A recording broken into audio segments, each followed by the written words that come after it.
नमस्कार दोस्तों, स्वागत है आपका स्टडी फॉर सिविल सर्विसेज में। आरओ के बिल्कुल नए पैटर्न की टेस्ट सीरीज है ये। नए पैटर्न के हिसाब से 200 क्वेश्चन आएंगे, एक ही पेपर होगा, एक बार में ही करना होगा। ठीक है, 140 पहले जीएस करेंगे, 60 हिंदी करेंगे, पहले ही अलग अलग होता था। ये टेस्ट सीरीज बिल्कुल लेटेस्ट ट्रेंड पैटर्न के हिसाब से है। ठीक है, इसको आप पूरा जो है एक बार देखें, अटेम्प्ट करें। और आरओ का जो ये वाली वैकेंसी है, इसमें 11 लाख लोगों ने जो है फॉर्म भरा है। आरओ का एग्जाम टफ हो सकता है, जैसा 11 फरवरी में पेपर आया था जो लीक हो गया था। इससे पहले आरओ 2021 का आया, अभी यूपीपीसीएस 2024 का प्री हुआ।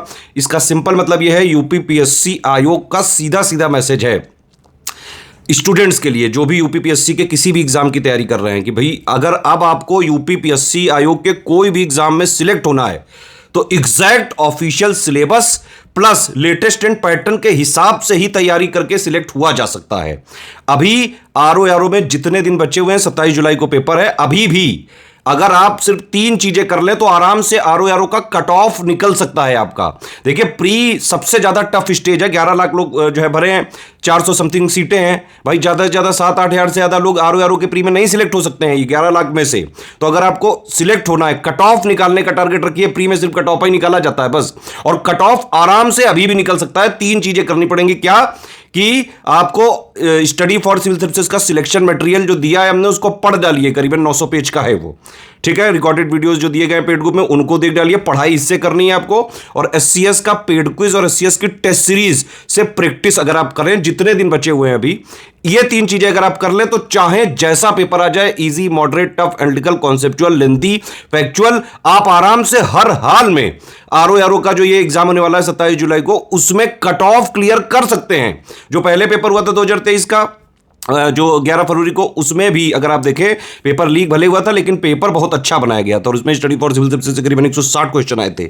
अभी यूपीपीसीएस 2024 का जो नया पैटर्न के हिसाब से एग्जाम हुआ है, उसमें आप देख सकते हैं स्टडी फॉर सिविल सर्विसेज के 150 में से जो है 120 क्वेश्चन आए हैं, जो कि कट ऑफ निकालने से बहुत ज्यादा है।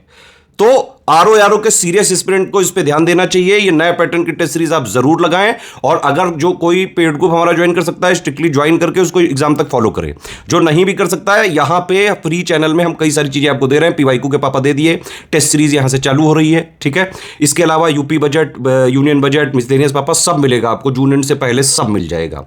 यूपी पीसीएस 2025 की बिल्कुल शुरुआत से सिलेक्शन तक की तैयारी के ग्रुप हमारे चल रहे हैं। 12 अक्टूबर को एग्जाम होने वाला है। उसमें अगर आपको प्री में, देखिए, चाहे आरओ हो चाहे पीसीएस हो, सिर्फ कट ऑफ आपको निकालना है। तो कट ऑफ अगर प्री में निकालना है, स्टडी फॉर सिविल सर्विसेज का सिलेक्शन मटेरियल से पढ़ लो। रिकॉर्डेड वीडियोस जो देंगे वो देख लेना। एससीएस पेड क्विज और टेस्ट सीरीज, इससे प्रैक्टिस कर लो। देखिए, एससीएस टेस्ट सीरीज और एससीएस पेड क्विज से अगर कोई इसी से प्रैक्टिस कर ले तो आपको करीबन 40 से 50% क्वेश्चन तो इसी से सॉल्व हो सकते हैं। ठीक है, चलो अब देखो। नमस्कार। आरओ में अब 200 क्वेश्चन आएंगे, बिल्कुल नए पैटर्न पे। जैसा पेपर आपका 27 जुलाई 2025 को आ सकता है, उसी पैटर्न पे पेपर प्रैक्टिस करने के लिए ये टेस्ट सीरीज जरूर लगाइए। कोई भी सजेशन हो, कोई भी फीडबैक हो, आप कमेंट सेक्शन में कमेंट कर सकते हैं, और अपना स्कोर जरूर से जरूर कमेंट करके बताइए। फॉलो करते रहिए study for civil services. All the very best. UPPSC RO re exam prelims 2023 की जो हम टेस्ट सीरीज कर रहे हैं, उसमें हमारा टेस्ट नंबर 4 हो गया है। आप, आई होप आप लोग अच्छे से ये टेस्ट लगा रहे हैं। आप ही का फायदा है, क्योंकि ठीक है। तो ये हमारे महत्वपूर्ण अनुदेश दिए हैं, आप प्लीज एक बार इनको पढ़ लेना। पढ़ के होता क्या है ना, कि आपको एग्जाम में भी पढ़ने की प्रैक्टिस हो जाती है, नहीं तो हम लोग देखते ही नहीं है। तो टेस्ट 4 आप जानते हैं 200 क्वेश्चन होंगे, 140 जनरल स्टडीज के, 60 जनरल हिंदी के।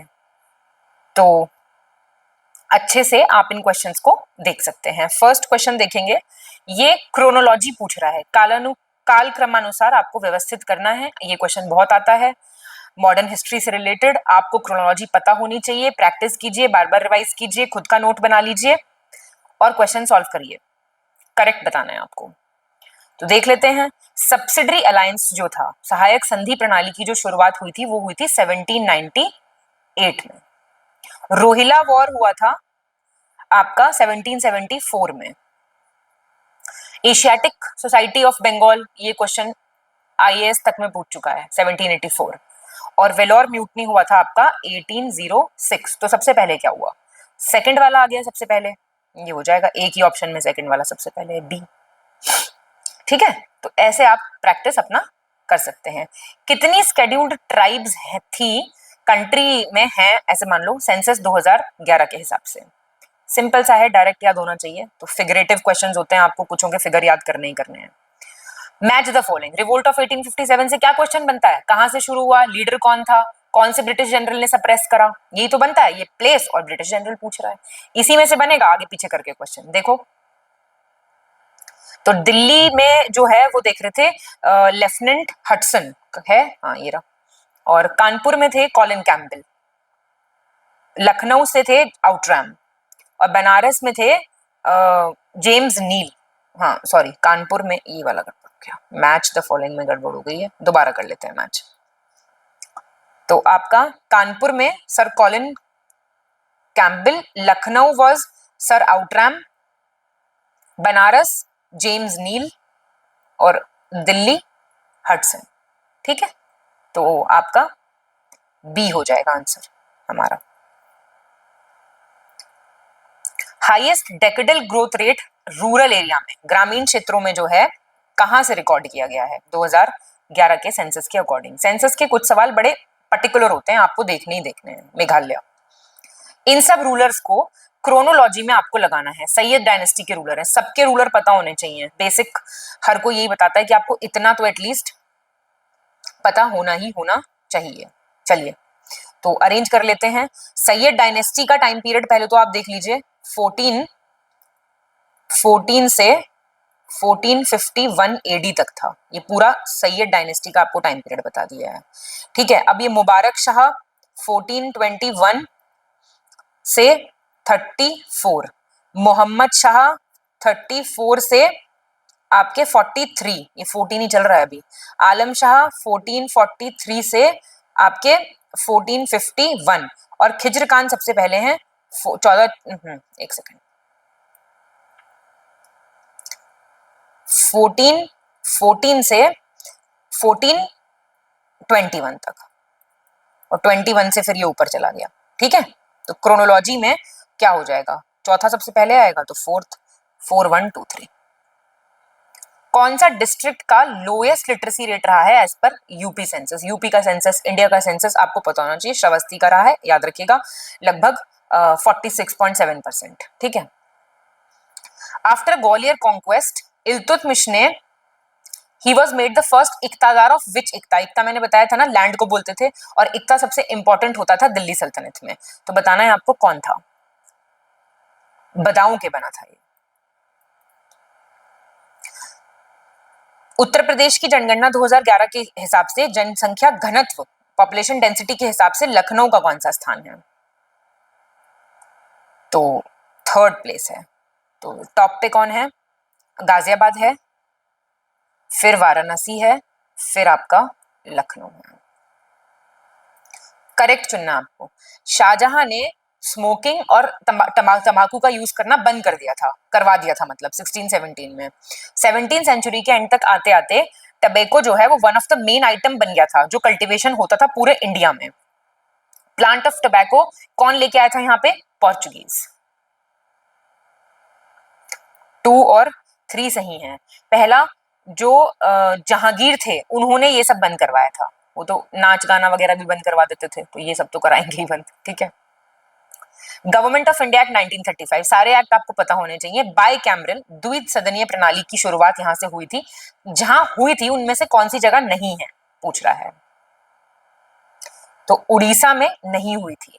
ठीक है, ये जो बाई कैमरल लेजिस्लेचर था ये बंगाल में आया था, बॉम्बे में, मद्रास में, बिहार में, असम में और यूनाइटेड प्रोविंस में, 6 प्रोविंसेस में आया था, उड़ीसा उसमें से नहीं था।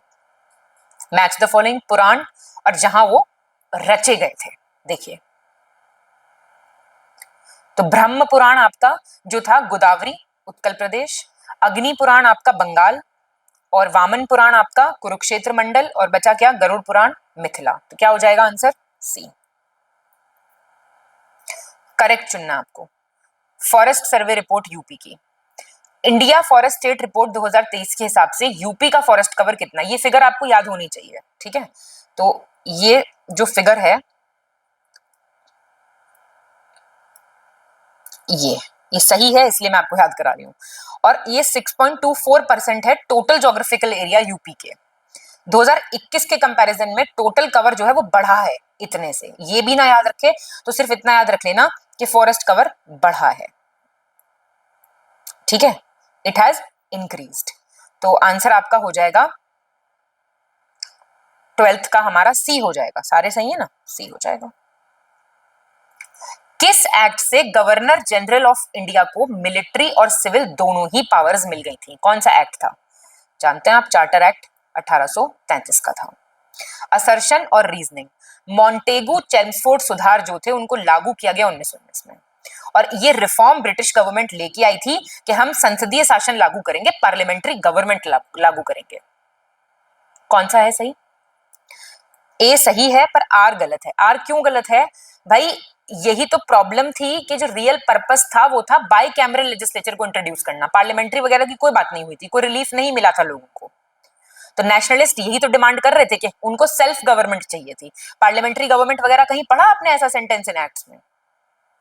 मैचिंग कीजिए, एग्रीकल्चर डेटा, क्रॉप और लार्जेस्ट प्रोड्यूसर। तो बादाम आपका जम्मू कश्मीर, एरिका नट सुपारी कर्नाटका, बाजरा आपका राजस्थान और बैगन आपका वेस्ट बंगाल। तो 1 2 3 4 सही है, डी हो जाएगा आंसर। कौन सा नॉट करेक्टली मैच्ड है? अंडरलाइन कर लिया करो, सर्कल बना लिया करो, मैं बहुत बार कह चुकी हूँ, कई बारी गलती ऐसे हो जाती है। ये कुछ ऐतिहासिक मेले दिए हुए, इनकी जगह दी हुई है, बताओ। कजली मेला कहाँ का है? महोबा का है, बिल्कुल ठीक है। कलिंजर कहाँ पे लगता है? बांदा में लगता है। रामनवमी कहाँ लगता है? आगरा में लगता है। तरखुला फेर कहाँ लगता है? ये लगता है आपका गोरखपुर में, ना कि शामली में। मैचिंग आ गई है फिर से, ये वाले एक्ट मैं पहले भी करा चुकी हूँ आपको, देखो एक बारी, पुराने टेस्ट में सारे एक्ट हो चुके हैं, एक दो को छोड़ के, वो इसलिए यहाँ पे रखा है क्वेश्चन। तो ये आंसर इसका बी हो जाएगा। मैच कर लेते हैं। फॉरेस्ट कंजर्वेशन एक्ट कब आया? 1980 में। वाइल्ड लाइफ प्रोटेक्शन तो बताओ, नींद में भी पता होना चाहिए आपको, इसको इधर ले आओ, यहाँ से ऐसे मैच कर लो। रिप्रेजेंटेशन ऑफ आरपीए 1951 का है, बचा कौन सा? अनलॉफुल एक्टिविटीज 67 का है, ये ऐसे मैच कर लो। क्रोनोलॉजी बतानी है आपको, देखिए कितने इंपॉर्टेंट चीजें दी हुई हैं। बाल गंगाधर तिलक की मृत्यु, जलियांवाला बाग, साबरमती आश्रम की स्थापना, स्वामी श्रद्धानंद की हत्या। सी हो जाएगा इसका आंसर। तो ईयर देखो जरा, ईयर तो सबसे इंपॉर्टेंट है, ये तो डेट भी बहुत इंपॉर्टेंट है। 1 अगस्त 1920, जलियांवाला बाग 1919। तो मूवी आई है इतनी बढ़िया, कौन सी पिक्चर है? चलो पिक्चर का नाम कमेंट कर दो, देखते हैं पिक्चर का नाम पता है नहीं पता है। 1926, ठीक है। वातावरण में किस गैस को अवशोषित करने वाले प्राकृतिक अवशोषकों को कार्बन सिंक कहते हैं? बताइए। कार्बन डाइऑक्साइड, जाहिर सी बात है, जो कार्बन डाइऑक्साइड को अवशोषित करेगी। जरा एग्जाम्पल बताएं मुझे, एक एग्जाम्पल बता दो कमेंट करके कार्बन सिंक का। कंप्रेस्ड नेचुरल गैस में कितने % मीथेन होता है? ये क्वेश्चन आ चुका कई जगह, तो काफी अच्छा परसेंट होता है, 80 to 90, लेकिन इतना भी अच्छा नहीं होता कि 90 to 95 लगा के आओ, ठीक है। पाकिस्तान और the partition of India, annihilation of caste, लेखक बताना है आपको। तो ये डॉक्टर BR अम्बेडकर। कौन सा मेटल हाईली रिएक्टिव है, अत्यधिक अभिक्रियाशील है इनमें से? तो आप जानते हैं सोडियम है सबसे ज्यादा, ठीक है। सोडियम आएगा, फिर कैल्शियम, फिर मैग्नीशियम, फिर एल्यूमिनियम, मतलब सही लगा हुआ है, ये डिक्रीजिंग ऑर्डर लगा हुआ है। लार्ज जो वृहत जल विद्युत परियोजनाएं होती हैं, कितने मेगावाट से ज्यादा की होती है, तब आप उनको वृहत कहेंगे। तो ये 25 से ज्यादा की होंगी तो आप उनको लार्ज हाइड्रो पावर प्रोजेक्ट्स कहेंगे। अर्का मृदुला क्या है? अर्का मृदुला मैं आपसे पूछूं क्या है ये? भाई ये अमरूद है, ठीक। कौन सा नॉट करेक्टली मैच्ड है? फुल फॉर्म्स दी हुई हैं। PSU power supply unit, CRT cathode ray tube, साटा सीरियल एडवांस टेक्नोलॉजी अटैचमेंट, ये आर्मी से कुछ रिलेटेड हैं, अगर आप तो आपको साटा पक्का पता होगा। PNG पोर्टेबल नेटवर्क ग्राफिक्स, सब ठीक है। तो आंसर आपका क्या हो जाएगा? बी। कौन सी कंपनी ने पेटीएम इनसाइडर को एक्वायर किया? Entertainment and event ticketing arm है ये, 197 कम्युनिकेशन लिमिटेड का। देखो कितना महंगा अपने बिजनेस को एक्सपैंड करने के लिए किसने किया है? ये जोमैटो, यही तो है सब जड़ जिसकी वजह से हिंदुस्तान मोटा हो रहा है, बाहर का खा रहा है, जोमैटो और स्विगी। तो ये लोग पैसा खर्च कर रहे हैं, देखो कितना। असर्शन रीजनिंग, 1867 में महादेव गोविंद रानडे ने पूना सार्वजनिक सभा की स्थापना की। क्या चाहते थे ये? जनता के समक्ष पारदर्शिता प्रस्तुत करने हेतु इन्होंने एक मंच स्थापित करना था। He wanted to establish a platform. बताइए। ए गलत है, आर सही है। ए क्यों गलत हुआ? ईयर गलत दिया हुआ है, 1870 है। ठीक है, कौन सा नहीं है करेक्ट? ये फिर से इंस्टीट्यूट, और ये सारे कर चुके हो कि नहीं कर चुके हो? Institute, central institute of medicinal and aromatic plants कहाँ है? लखनऊ में है कि नहीं है? वेटनरी वाला कहाँ है? बरेली में है। सीड साइंस कहाँ है? मऊ में है। और ये सब ट्रॉपिकल हॉर्टिकल्चर वाला कहाँ है? ये भी लखनऊ में है, झांसी में नहीं है, ये लखनऊ में। कौन से मुगल रूलर्स ने, कौन से शासक थे जिन्होंने भू राजस्व को 50% रखा था? इनमें से कौन से थे? सेकंड और थर्ड, अलाउद्दीन खिलजी और एमबीटी, मोहम्मद बिन तुगलक। इन्होंने लगभग 50% रखा हुआ था। ठीक है, टैक्स वैक्स भी पढ़ने पड़ते हैं कई बार। After coming to India, Dutch जो थे उन्होंने पहली फैक्ट्री मसूलीपट्टनम में लगाई थी 1605 में। कहाँ लगाई थी पूछ रहा है। एक ही से सब प्रिपेयर हो जाता है। आंध्र प्रदेश में। मसूलीपट्टनम कहाँ है ये पता है तो भी तो बता पाओगे आराम से, और ईयर भी ध्यान रखना। इनमें से कौन सा एक फोक एम्ब्रॉयडरी है, लोक कढ़ाई है नॉर्थ ईस्टर्न स्टेट की? फुलकारी बताओ, फुलकारी है क्या? फुलकारी कहाँ का है? आंसर तो ये है पहले, शामी लामी। फुलकारी पंजाब की है, लड़कियों को पता होगा, फुलकारी के दुपट्टे होते हैं बहुत सुंदर। शामी लामी मणिपुर है। कारछोबी इज फ्रॉम राजस्थान, और कसूती कर्नाटका। ठीक। Soha Gaura copper plate inscription, कितनी बार आ चुका है ये क्वेश्चन? गलत करोगे कि सही करोगे? गुप्ता पीरियड का है, फेमाइन रिलीफ एफर्ट्स को दर्शाता है, गोरखपुर में पाया गया था। बताइए। गोरखपुर में है, ये ठीक है। पहला क्यों गलत हुआ? मौर्यन इंस्क्रिप्शन है भाई। कितनी बार, हर टेस्ट में एक सवाल आ रहा है इससे रिलेटेड। एपीको का मतलब क्या है? चिपको की बहन एपीको है। कौन सी लैंग्वेज से आती है ये? कन्नड़ भाषा का शब्द है एपीको। जानते हैं किसने स्टार्ट किया था? चिपको मूवमेंट कर्नाटका में। चिपको मूवमेंट की लाइन पे ही शुरू किया था पांडुरंग हेगड़े ने। ये इंपॉर्टेंट एनवायरमेंट के मूवमेंट्स हैं, हमारी लिस्टिंग वीडियो में भी मिल जाएंगे आपको। संपन्न स्कीम का मेन ऑब्जेक्टिव क्या था? इसमें से कुछ नहीं था। संपन्न की फुल फॉर्म है system for accounting and management of pension. Pension के लेखा और प्रबंधन के लिए प्रणाली है ये। तो पेंशन होता कहीं पे तो होता सही। Before the British conquest of Bengal, क्या परसेंटेज था ब्रिटिश इंपोर्ट का एशिया से? From Asia were from Bengal, मतलब जो ब्रिटिश का सब एशिया में जा रहा था, बंगाल से कितना परसेंट जा रहा था? 60% जा रहा था। ये हमारे पेड बैचेस की जानकारी आपको यहाँ पे मिल जाएगी। जो भी स्टडी फॉर सिविल सर्विसेज द्वारा पेड बैचेस चलाए जा रहे हैं, आप पॉज करके अच्छे से देख सकते हैं। और अगर आपको कोई डिटेल जाननी है तो इन नंबर्स पे कॉल या व्हाट्सएप कर सकते हैं। प्रधानमंत्री उज्ज्वला योजना, फेमस स्कीम, हमेशा पूछता रहेगा। कहां से शुरू हुई थी? याद रखना, साल भी जरूर याद रखना। कहां से शुरू हुई थी? यूपी से। कहां से? पर बलिया से। याद रखना जरूर से। इसमें जाने ना 1600 रुपए देते थे बीपीएल फैमिलीज को एलपीजी सिलेंडर पे। सासाकावा प्राइज कौन सा इंटरनेशनल संगठन देता है? किससे संबंधित है ये जानते हैं आप? तो ये देता है आपका UNEP, United Nations Environment Programme, जिसका हेडक्वार्टर नैरोबी है। 1972 में आया था। ऐसे लिंक करके याद किया करो, ठीक है? उन लोगों को दिया जाता है जो एनवायरमेंटल प्रोटेक्शन और मैनेजमेंट में काम करते हैं। 1994 में ये एमएस स्वामीनाथन को भी मिल चुका है, अगर अलग से कभी फैक्ट आए तो। सितंबर 2024 में कौन से स्टेट गवर्नमेंट ने अनाउंस किया अन्नपूर्णा दाल भात सेंटर बनाए जाएंगे सारे डिस्ट्रिक्ट में? मतलब पूरी मील, प्रॉपर एक मील मिलेगी वर्कर्स को 5 रुपए में, सस्ते में पेट भर के खाना मिलेगा। छत्तीसगढ़। ठीक है।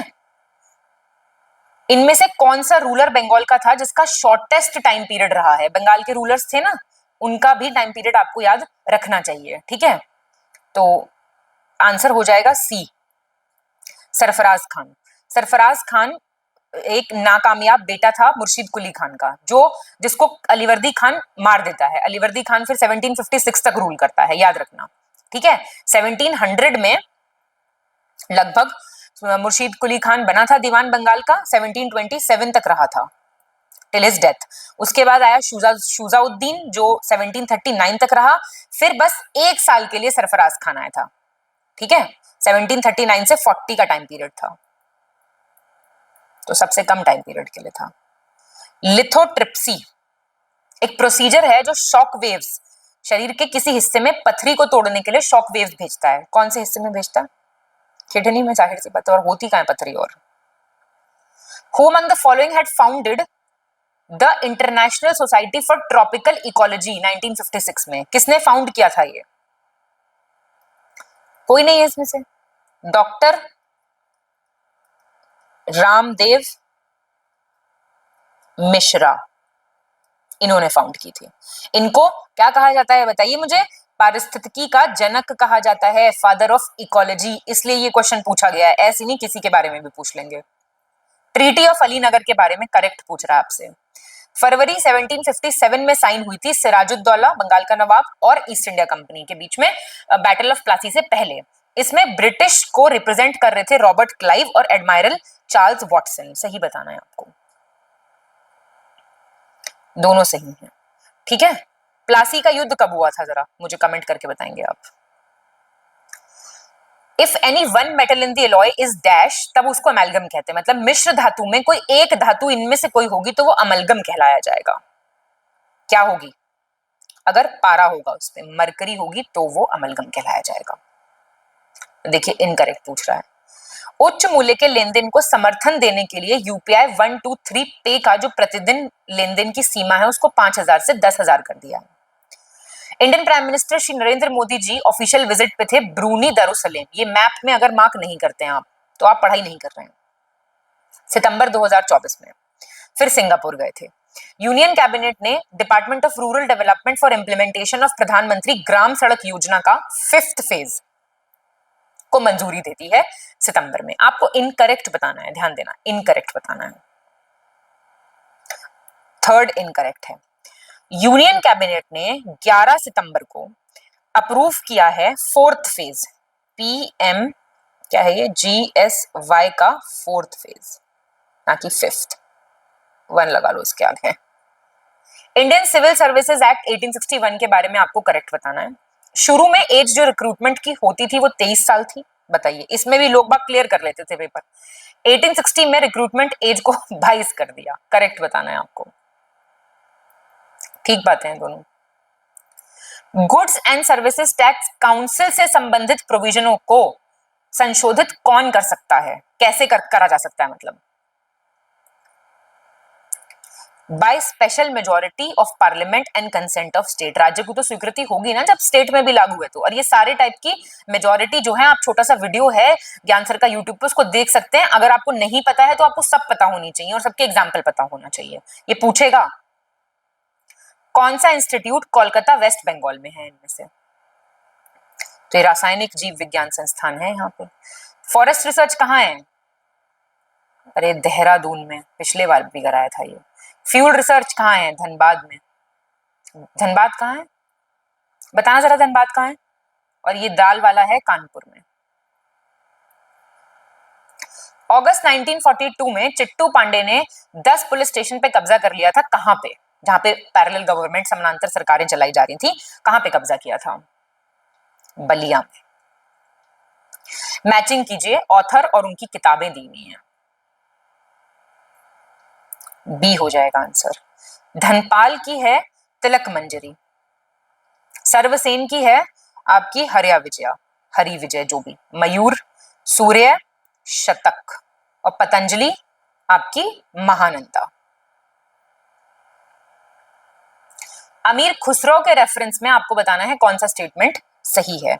अलाउद्दीन खिलजी ने सबसे पहले ये पोस्ट दी थी राजकवि की अमीर खुसरो को, और इन्होंने एक नई शैली विकसित कर दी थी, सबक ए हिंदी, स्टाइल ऑफ इंडिया जिसको कहते थे। ठीक है दोनों बातें। कौन से साल में अनटचेबिलिटी ऑफेंसेस एक्ट 1955 को चेंज करके प्रोटेक्शन ऑफ सिविल राइट 1955 किया गया था? 1976 में। इनमें से किसे आंध्र डेल्टा क्षेत्र में असहयोग आंदोलन नॉन कोऑपरेशन मूवमेंट चलाने का श्रेय नहीं दे सकते हैं आप? बाकियों को दे सकते हैं, किसी एक को नहीं दे सकते हैं। तो इनको नहीं दे सकते हैं, बाकियों ने चलाया था। कोंडा वेंकटपैया, ए कालेश्वर राव, टी प्रकाशन, पीताबी सितरामैया, इन्होंने ये जो है मूवमेंट आंध्र प्रदेश में चलाया था। कौन सा नॉट करेक्टली मैच है, नहीं सुमेलित है सही। ये जीआई टैग और वो कहाँ के जीआई टैग हैं, ये क्वेश्चन बहुत पूछता है। पिछावी पेंटिंग्स कहाँ की हैं? राजस्थान की हैं। तिलैया रुमाल कहाँ का है? तिलैया तेलंगाना। तांगलिया शॉल कहाँ का है? तांगलिया शॉल आपका गुजरात का है। तो यही हो गया आपका आंसर। और कोटपैड हैंडलूम फैब्रिक आपका उड़ीसा, ठीक है। कौन सा करेक्टली मैच्ड है? ये फॉरेस्ट रिपोर्ट के हिसाब से कार्बन स्टॉक, कार्बन की यहाँ पे स्पेलिंग गलत है, कोई बात नहीं। और स्टेट पूछ रहा है, तो अरुणाचल में सबसे ज्यादा है, यही गलत है, 1021 मेट्रिक टन है। फिर एमपी है, फिर छत्तीसगढ़ है, फिर महाराष्ट्र है, ठीक है। तो मैक्सिमम है एमपी, हाँ ठीक है। हाँ 1021 है मध्य प्रदेश का, ठीक है, मतलब आंसर इसका एमपी है, समझ गए ना। मैं सबके बता दे रही हूँ आपको, छत्तीसगढ़ की भी स्पेलिंग गलत है, कोई नहीं। छत्तीसगढ़ का 505 है और इसका है महाराष्ट्र का 465 मेट्रिक टन। क्वेश्चन आ जाए कि कार्बन स्टॉक को किस यूनिट में मापते हैं, बता पाएंगे ना? Metric ton. Who among the following had not adopted the मसाहत? ये सिस्टम था एक, भू राजस्व मापने की प्रणाली थी, तो किसने नहीं अडॉप्ट किया था? इनमें से कोई नहीं। मसाहत एक लैंड रेवेन्यू सिस्टम होता था। अलाउद्दीन खिलजी, मोहम्मद बिन तुगलक, सिकंदर लोदी, तीनों ही ने इस मेथड को अडॉप्ट किया था। 1946 फरवरी में प्राइम मिनिस्टर क्लेमेंट एटले ने अनाउंस किया 3 मेंबर का प्रतिनिधि मंडल भेजेंगे इंडिया में। तो इस वक्त वाइसरॉय कौन थे? तो देखिए, वाइसरॉय का क्वेश्चन इसमें लागू नहीं बैठता है। कैसे? 1946 में आप जानते हैं ब्रिटिश प्राइम मिनिस्टर थे एटली, उन्होंने 3 मेंबर, इस डेलीगेशन में आप जानते हैं 3 मेंबर्स थे, सुना होगा आपने, पैथिक लॉरेंस, सर स्ट्रैफोर्ड क्रिप्स और आपके एवी अलेक्जेंडर, ये 3 थे इसमें, ठीक है। तो इसके अंदर ये सब नहीं थे, वाइसरॉय वगैरह नहीं थे, ये 3 अलग मेंबर थे। What is the carbon that is released from the carbon dioxide present in the atmosphere by the process of photosynthesis and gets stored in plants and soil? मतलब जो प्लांट से निकल रहा है कार्बन डाइऑक्साइड, वो plants and soil में अगर store हो जाए तो उसको क्या कहते हैं? ग्रीन कार्बन है, तो हम ग्रीन पेन से मार्क कर लेते हैं, आपको याद रहेगा, ठीक है। इनमें से कौन सा टर्म जो है वो लैटिन लैंग्वेज से लिया गया है? ये क्या है? ये रिट्स हैं, कौन जारी करता है, मतलब क्या होता है, सब पता होना चाहिए आपको। हेबियस कॉर्पस, बंदी प्रत्यक्षीकरण, ये लिया गया है लैटिन लैंग्वेज से। कब ब्रिटिश गवर्नमेंट ने क्लियर कर दिया था कि कोई भी कॉन्स्टिट्यूशन जो है वो कॉन्स्टिट्यूएंट असेंबली जो बनाएगी वो उस पार्ट पे अप्लाई नहीं होगा जो इंडिया को ज्वाइन नहीं करना चाहता? ऐसा ब्रिटिशर्स ने किस एक्ट से क्लियरली कह दिया था? ये 3 जून 1947 को इन्होंने बहुत क्लियर कर दिया था, ठीक है। अभी धम्म पिटक सुना होगा आपने, 3rd बुद्धिस्ट काउंसिल के टाइम पे ये संकलन हुआ था। इस टाइम पे रूलर कौन थे? तो ये आपके अशोक थे। जितनी भी बुद्धिस्ट काउंसिल्स हुई हैं उनके रूलर कहाँ हुई, किसने, कौन अध्यक्ष रहा और उस टाइम पे रूलर वहां का कौन था, ये आपको पता होना चाहिए। Under which amendment act elementary education को फंडामेंटल राइट कौन से एक्ट से बनाया गया था?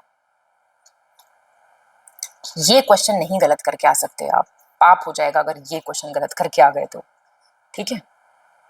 आप जानते हैं एक और आर्टिकल भी ऐड हुआ था, आर्टिकल 21A, 6 से 14 साल तक के बच्चों को शिक्षा दी जाएगी फ्री और कंपलसरी। कौन सी मेजर पर्सनालिटी उत्तर प्रदेश की फेमस इंटरनेशनल सरोद प्लेयर हैं? पंडित विकास महाराज। ये विष्णु नारायण भटकंडे क्लासिकल सिंगर हैं, कांठे महाराज तबला वादक हैं, Siddheshwari Devi music, classical music singer.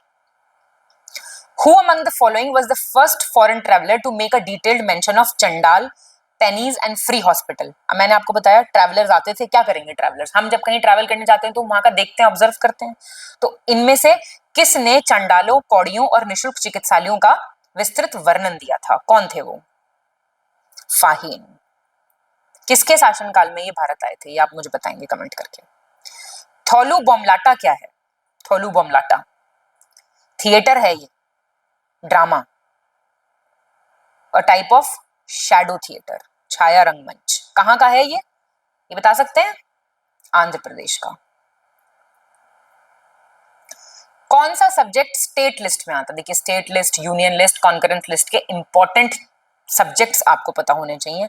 इसमें से एग्रीकल्चर आता है, ठीक है। कॉन्करेंट में आते हैं एजुकेशन, फॉरेस्ट और क्रिमिनल प्रोसीजर, ये तीनों कॉन्करेंट लिस्ट का पार्ट है। कॉन्करेंट, हाँ। Soil health card scheme prime minister Modi ji ने 19 फरवरी को 2015 में लॉन्च किया था। कहां से लॉन्च किया था? ये राजस्थान में जगह है एक आपकी, सूरतगढ़, वहां से शुरू किया था। मैचिंग करना है आपको, करिए। मैनपुरी का क्या फेमस है? बो एरो, उत्तरकाशी की कला। मथुरा का है सैनिटरी फिटिंग। रायबरेली के वुड आर्ट। फरुखाबाद की टेक्सटाइल प्रिंटिंग। 1324। कौन सा स्टेटमेंट सही है पूछ रहा है। अक्टूबर 2024 में नासा की एस्ट्रोनॉट सुनीता विलियम को नया कमांडर बनाया गया था इंटरनेशनल स्पेस स्टेशन का। आप जानते हैं इनकी हाल ही में वापसी भी हुई है, बहुत अटक गई थी स्पेस में। Ministry of civil aviation central government ने एनओसी दे दिया है उत्तर प्रदेश के पहले स्केड्यूल्ड एयरलाइन एयर शंख को। अब कोई पूछे एयर शंख क्या है तो पता होगा आपको, नहीं होगा? Union minister of state for health and family welfare Shri Pratap Rao Jadhav ने लॉन्च किया टबैको फ्री यूथ कैंपेन 2.0 सितंबर 2024 में इंडिया का यूथ की हेल्थ वेलबींग को प्रोटेक्ट करने के लिए। बी ठीक है, 2 और 3 ठीक है। नासा और ये एक्सियोम स्पेस ने सितंबर 2024 में ये अपॉइंटमेंट हुआ था, एस्ट्रोनॉट सुनीता विलियम्स को अपॉइंट किया था नया मेंबर, और नासा और एक्सियम स्पेस ने एग्रीमेंट साइन किया था, ठीक है। एक्सियम मिशन भी अगर पूछे तो आप ध्यान रखिएगा, एक्सियम मिशन था जिसको X4 के नाम से भी जाना जाता है, ठीक है।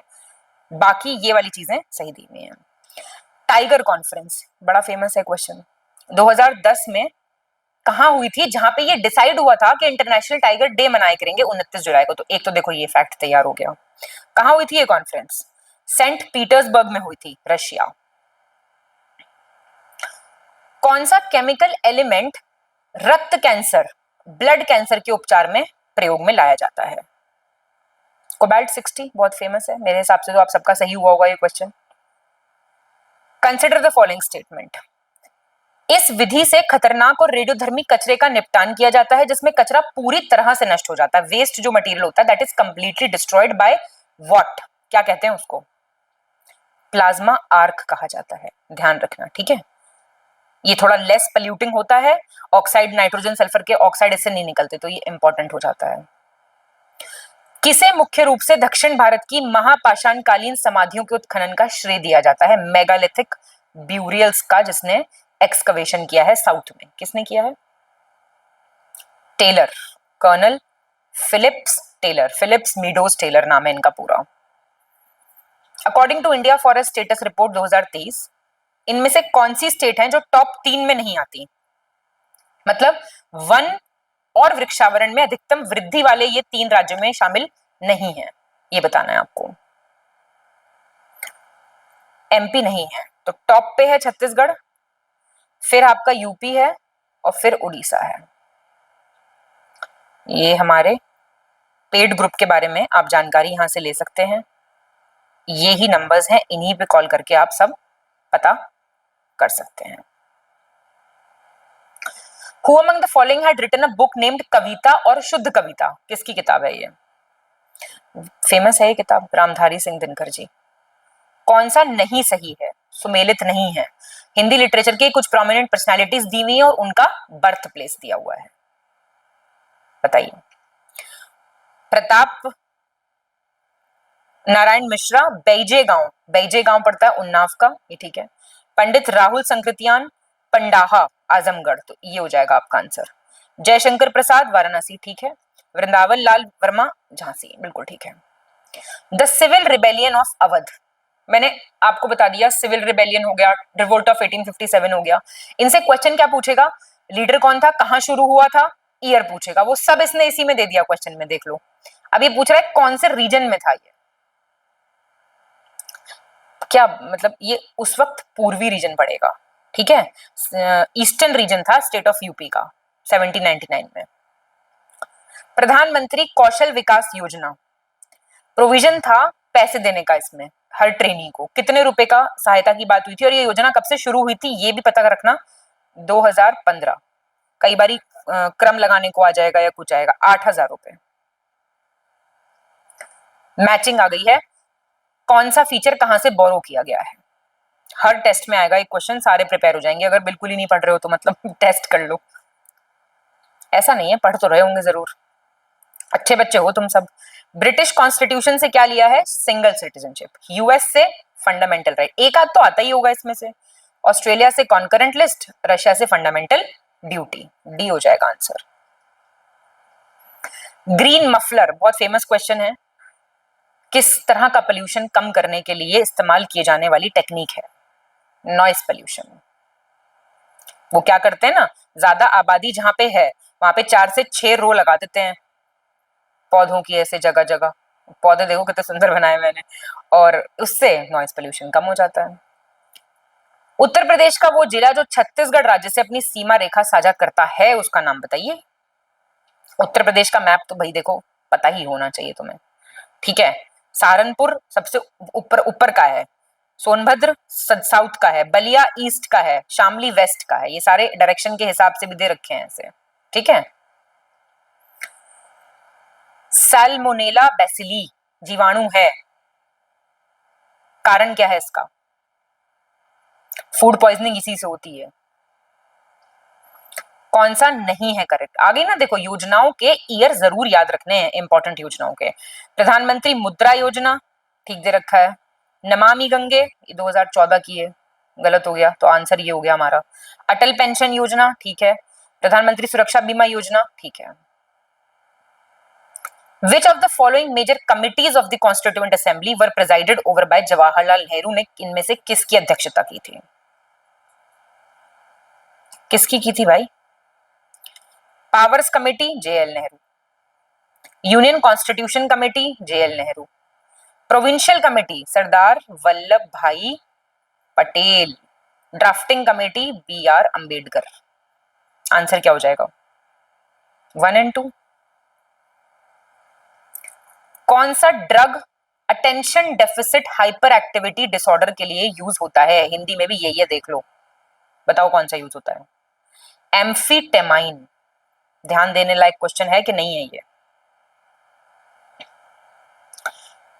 संस्कृत शास्त्रीय ग्रंथ है राजतरंगिणी, उसमें किसके बारे में उल्लेख दिया है, कौन से टेम्पल के बारे में इसमें उल्लेख आपको मिलता है, मामलेश्वर शिव मंदिर का उल्लेख मिलता है, पहलगांव में है ये, और पहलगांव का आप जानते ही हैं अटैक हुआ है ह्यूमैनिटी पे, मतलब इंटरनेट पे जो विजुअल्स आ रहे हैं उससे खराब शायद ही कुछ दिखने को मिला हो जो पहलगांव में हुआ है, बहुत ही दुखद और बहुत ही हार्ट ब्रेकिंग।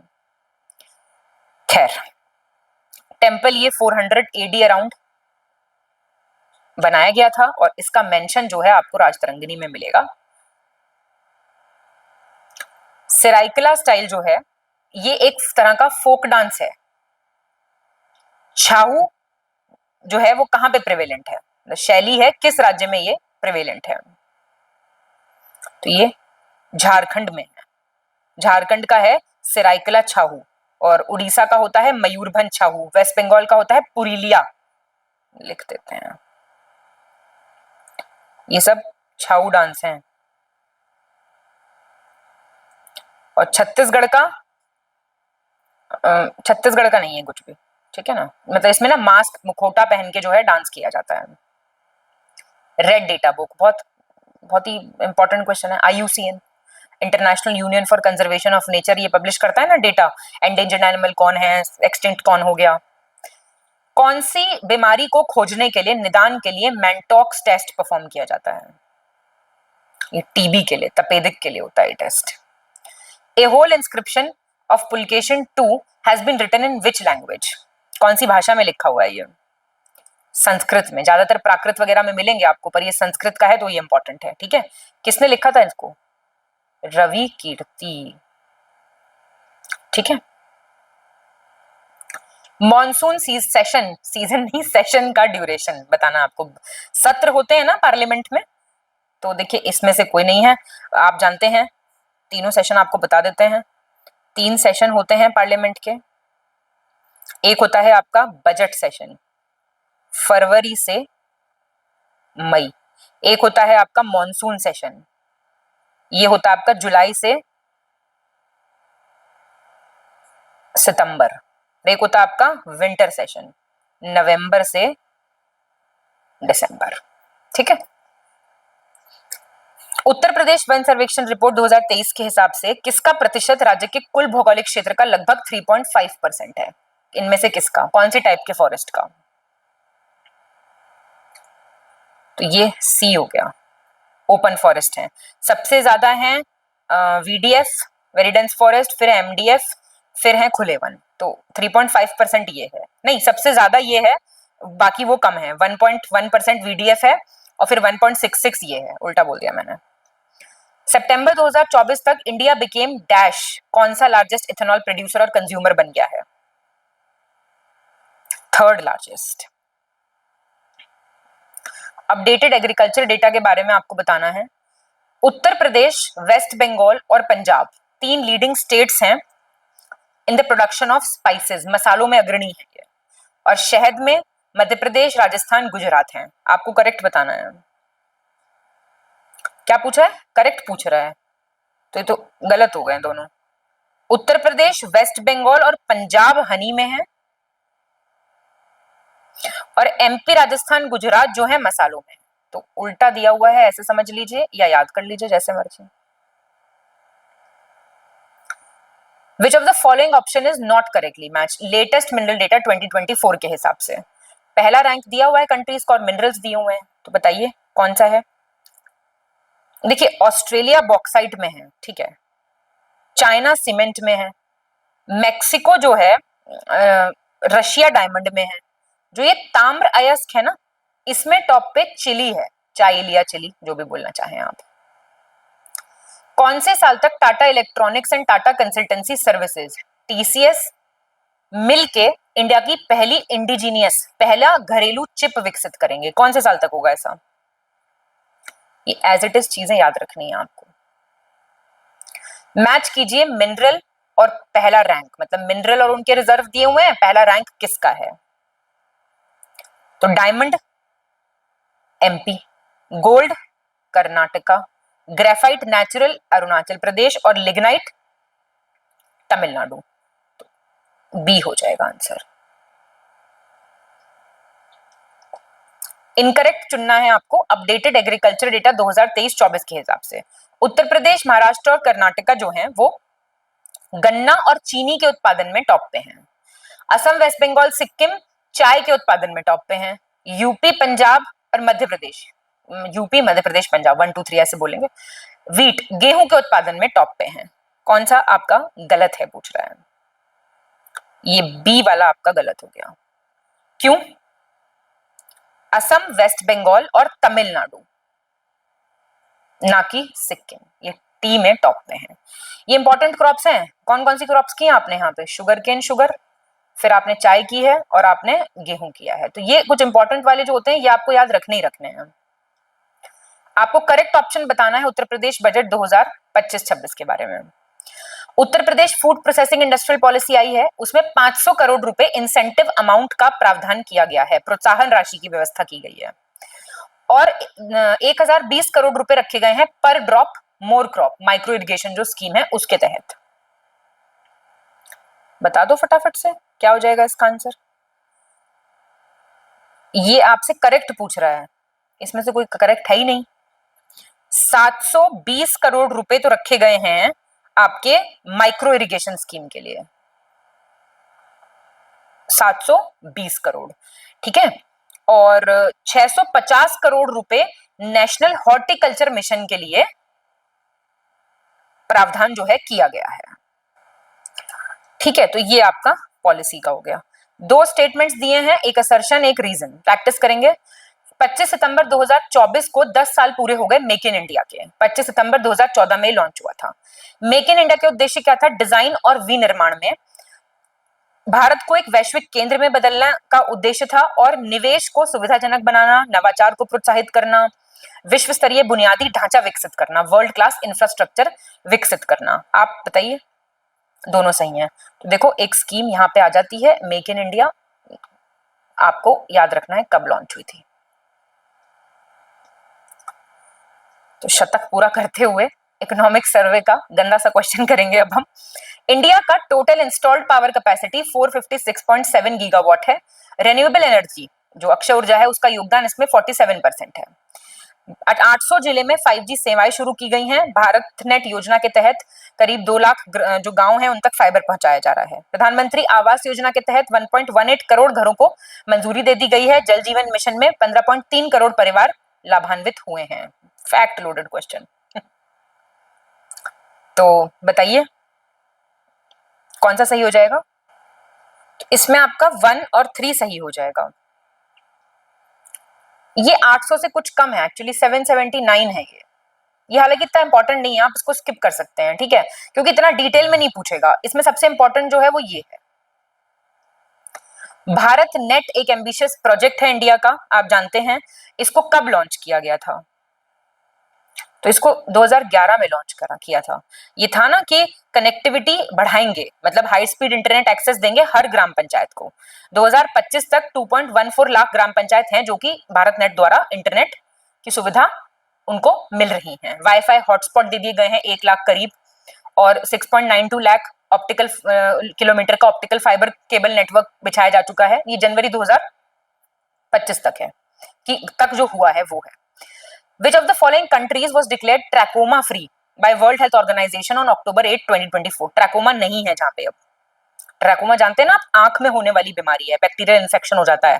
तो ये जो है स्प्रेड होता है। आपने आंख पे हाथ लगाया, फिर आपने किसी को ऐसे, तो स्प्रेड होता है। तो ये इंडिया हो गया है अब मुक्त।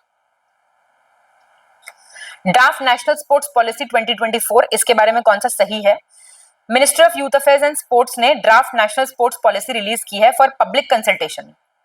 एम क्या है इसका? भारत का जो खेल पारिस्थितिकी तंत्र है उसमें सतत विकास करना, सस्टेनेबल डेवलपमेंट करना, इंडिया का स्पोर्ट्स कल्चर और ज्यादा डेवलप करना। दोनों ठीक है। कौन सा देखिए इनकरेक्ट है? अगस्त 2024 में लखपति दीदी कॉन्फ्रेंस जलगांव में हुई थी, महाराष्ट्र में।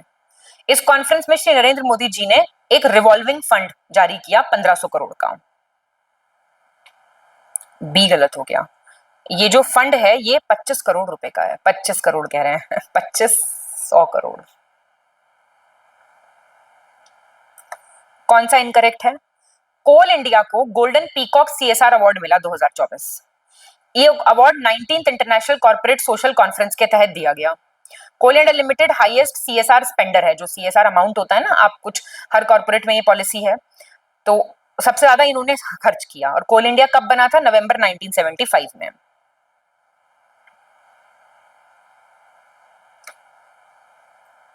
बी गलत हो गया। ये 9वीं थी ना कि 9th थी, वो 19th नहीं 9th थी कॉन्फ्रेंस। माउंट एटना वोल्केनो के बारे में कौन सा सही नहीं है? ये सिसिली में पड़ता है, इटली। इसको मेजर एक्टिव वोल्केनो माना जाता है यूरोप का, और ये दक्षिण इटली की सबसे जो एल्प्स है उसकी हाईएस्ट पीक है, साउथ ऑफ द एल्प्स। सारी बातें बिल्कुल ठीक है। कौन सा स्टेटमेंट गलत है प्राइम मिनिस्टर की जो फ्रांस यात्रा थी उसके संबंध में? 12 फरवरी 2025 को मोदी जी जो हैं president of French republic his excellency Macron ने जॉइंटली नई कॉन्सुलेट जनरल ऑफ इंडिया का उद्घाटन किया मार्सील में। डिसीजन जो था to open a consulate general Marseille में वो अनाउंस हो चुका था जब प्राइम मिनिस्टर गए थे जुलाई 2024 में।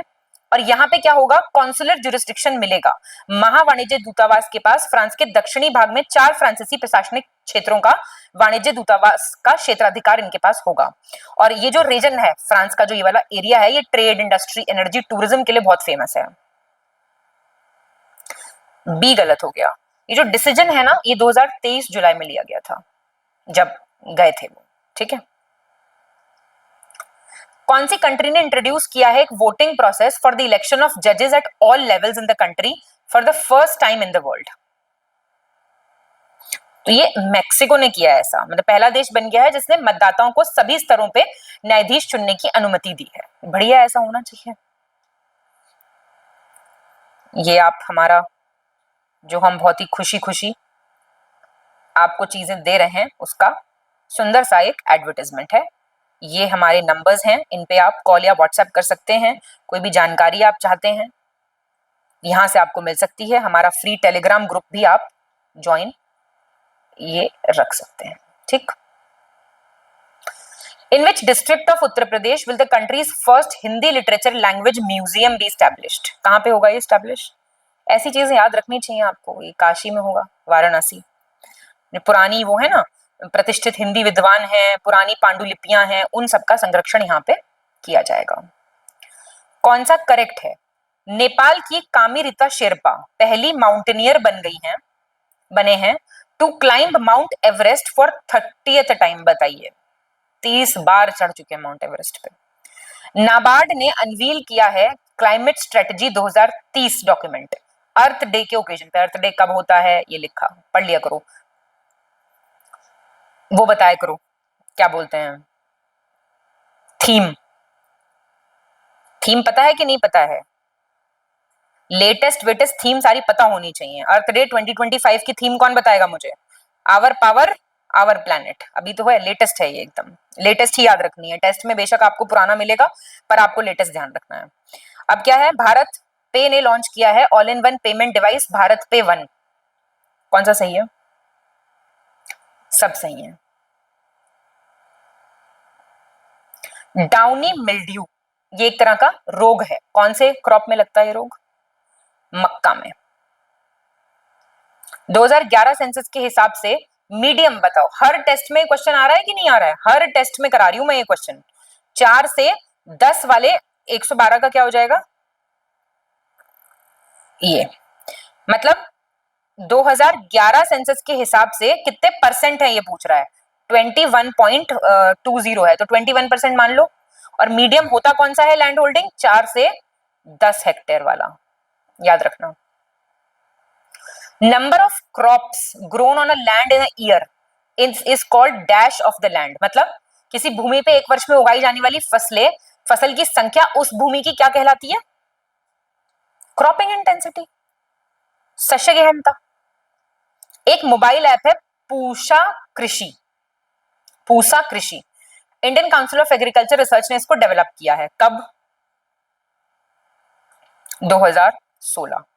कृषि से रिलेटेड ऐप वगैरह डेवलप होती रहती हैं। सब करंट अफेयर में अजीत सर करा रहे होंगे आपको, रिवाइज करते रहिए। टेस्ट सीरीज का मतलब है जो रिवाइज करा है, कहीं पढ़ा है, वो अप्लाई कर पा रहे हो कि नहीं कर पा रहे हो। ट्रिटिकल क्या होता है? फेमस क्वेश्चन बताओ। ये एक प्रमुख खाद्य फसल की प्रजाति है। और किसकी प्रजाति है ये? गेहूं की। ये वीट और राय को हाइब्रिडाइज करके संकरण से तैयार की गई वैरायटी है। ये भी आ सकता है क्वेश्चन, वीट के साथ कौन सी दूसरी क्रॉप से मिलके ये तैयार की है? राय। मैचिंग करो। मल्टीपर्पज प्रोजेक्ट दिए हुए हैं और स्टेट यूटी कौन सा कहां पे है? घट Prabha Karnataka, very important and very famous also, very easy also. Sanjay Sarovar हो सकता है सबको ना पता हो, एमपी। निम्मू बाजगा लद्दाख नाम से पता चल रहा है। पोचमपाड़ा तेलंगाना। आसान क्वेश्चन था ये, नहीं भी पढ़ा होता तो भी सॉल्व हो जाएगा। कौन सा स्टेट ब्रह्मपुत्र वैली के अंडर आता है? बताइए। असम और वेस्ट बंगाल।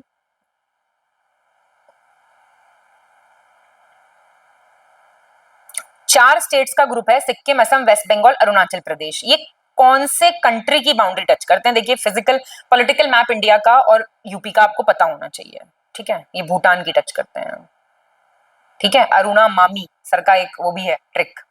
बताओ जरा क्या ट्रिक बोला मैंने? ये ट्रॉपिक ऑफ कैंसर, मित्र पर गमछा झार, एक और आ गया ट्रिक। कौन से स्टेट से पास करता है बताइए? 8 स्टेट से पास करता है।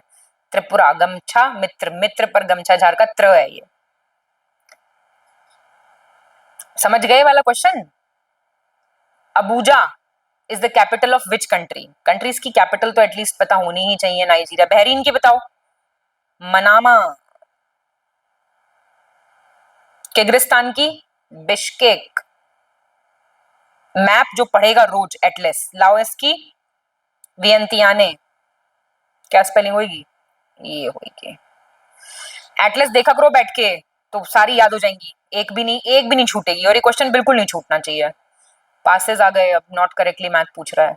देखो बारालाचा कहाँ पे है, हिमाचल प्रदेश, दीफू पास अरुणाचल प्रदेश, बानेहाल जम्मू कश्मीर, और जलिपला सिक्किम। ठीक, कौन सी रिवर लास्ट रिवर है जो कि as left bank tributary meet करती है गंगा नदी से? तो ये महानंदा है, ये बिल्कुल लास्ट में करती है। ठीक है, जो लेफ्ट बैंक से ज्वाइन कर रही हैं वो है रामगंगा, गोमती, घाघरा, गंडक, बागमती, कोसी, महानंदा। तो महानंदा बिल्कुल एंड से करती है। ये मैप बना लो अपना रिवर का, ऐसे कहां से रिवर आ रही है, कौन सी लेफ्ट बैंक कौन सी राइट बैंक, और उसको प्रैक्टिस किया करो। ठीक है, नदियों के क्वेश्चन, पासेस हो गए, ये सब ना गलत करके आना, बहुत बहुत ही गलत हो जाएगा। राजनंदगांव किसके लिए फेमस है बताइए? तो ये आपका बॉक्साइट के उत्पादन के लिए बहुत फेमस है। ठीक है, आयरन ओर का मेजर मैं आपसे पूछूं इंडिया में है कौन सा एरिया, सालेम करके जगह पड़ती है तमिलनाडु में, बहुत फेमस है। कॉपर का पड़ता है सोना माखी, कितना सुंदर नाम है, झारखंड में पड़ता है ये। मैंगनीज का फेमस एरिया है आदिलाबाद, ये तेलंगाना का है आदिलाबाद। तो ये ऐसी ऐसी चीजें पढ़ा करो। और ये राजनांदगांव है कहाँ, छत्तीसगढ़ में। When had the प्रधानमंत्री खनिज क्षेत्र कल्याण योजना बीन लॉन्च्ड? जो भी इंपॉर्टेंट योजनाएं होंगी ना उनका ईयर आपको पता होना चाहिए। ठीक है, 2015 है इसका year. Which of the following international organization is headquartered in Geneva? Geneva की तो अलग लिस्ट बना लो, कौन सा है इनमें से? International committee for red cross, of the red cross. United nations international children's emergency fund आपका है New York, New York city USA. United nations population fund भी न्यूयॉर्क, और यूनाइटेड नेशन सिक्योरिटी काउंसिल भी न्यूयॉर्क। 126 देख लो, बजट 2025-26 में पूरा वीडियो ना अच्छे से, अगर आपको नहीं बजट का क्वेश्चन आप सॉल्व कर पा रहे हैं तो देखिए तुक्का ना मारना, इसमें गलत ही होगा पेपर में जरूर। आप आराम से अपना वीडियो खोलो बजट का जो आपको पढ़ाया है, या पापा पिक खोल लो या नोट्स खोल लो, और उससे अपने अपने वर्ड्स में कुछ कुछ बना लो। ठीक है, टेस्ट सीरीज से प्रैक्टिस जरूर हो सकती है इन क्वेश्चंस की, लेकिन गारंटी नहीं कि आप ठीक कर दो। यही क्वेश्चन आ गया तो ठीक हो जाएगा, लेकिन बजट वगैरह तो आपको थोड़ा पढ़ना पड़ेगा।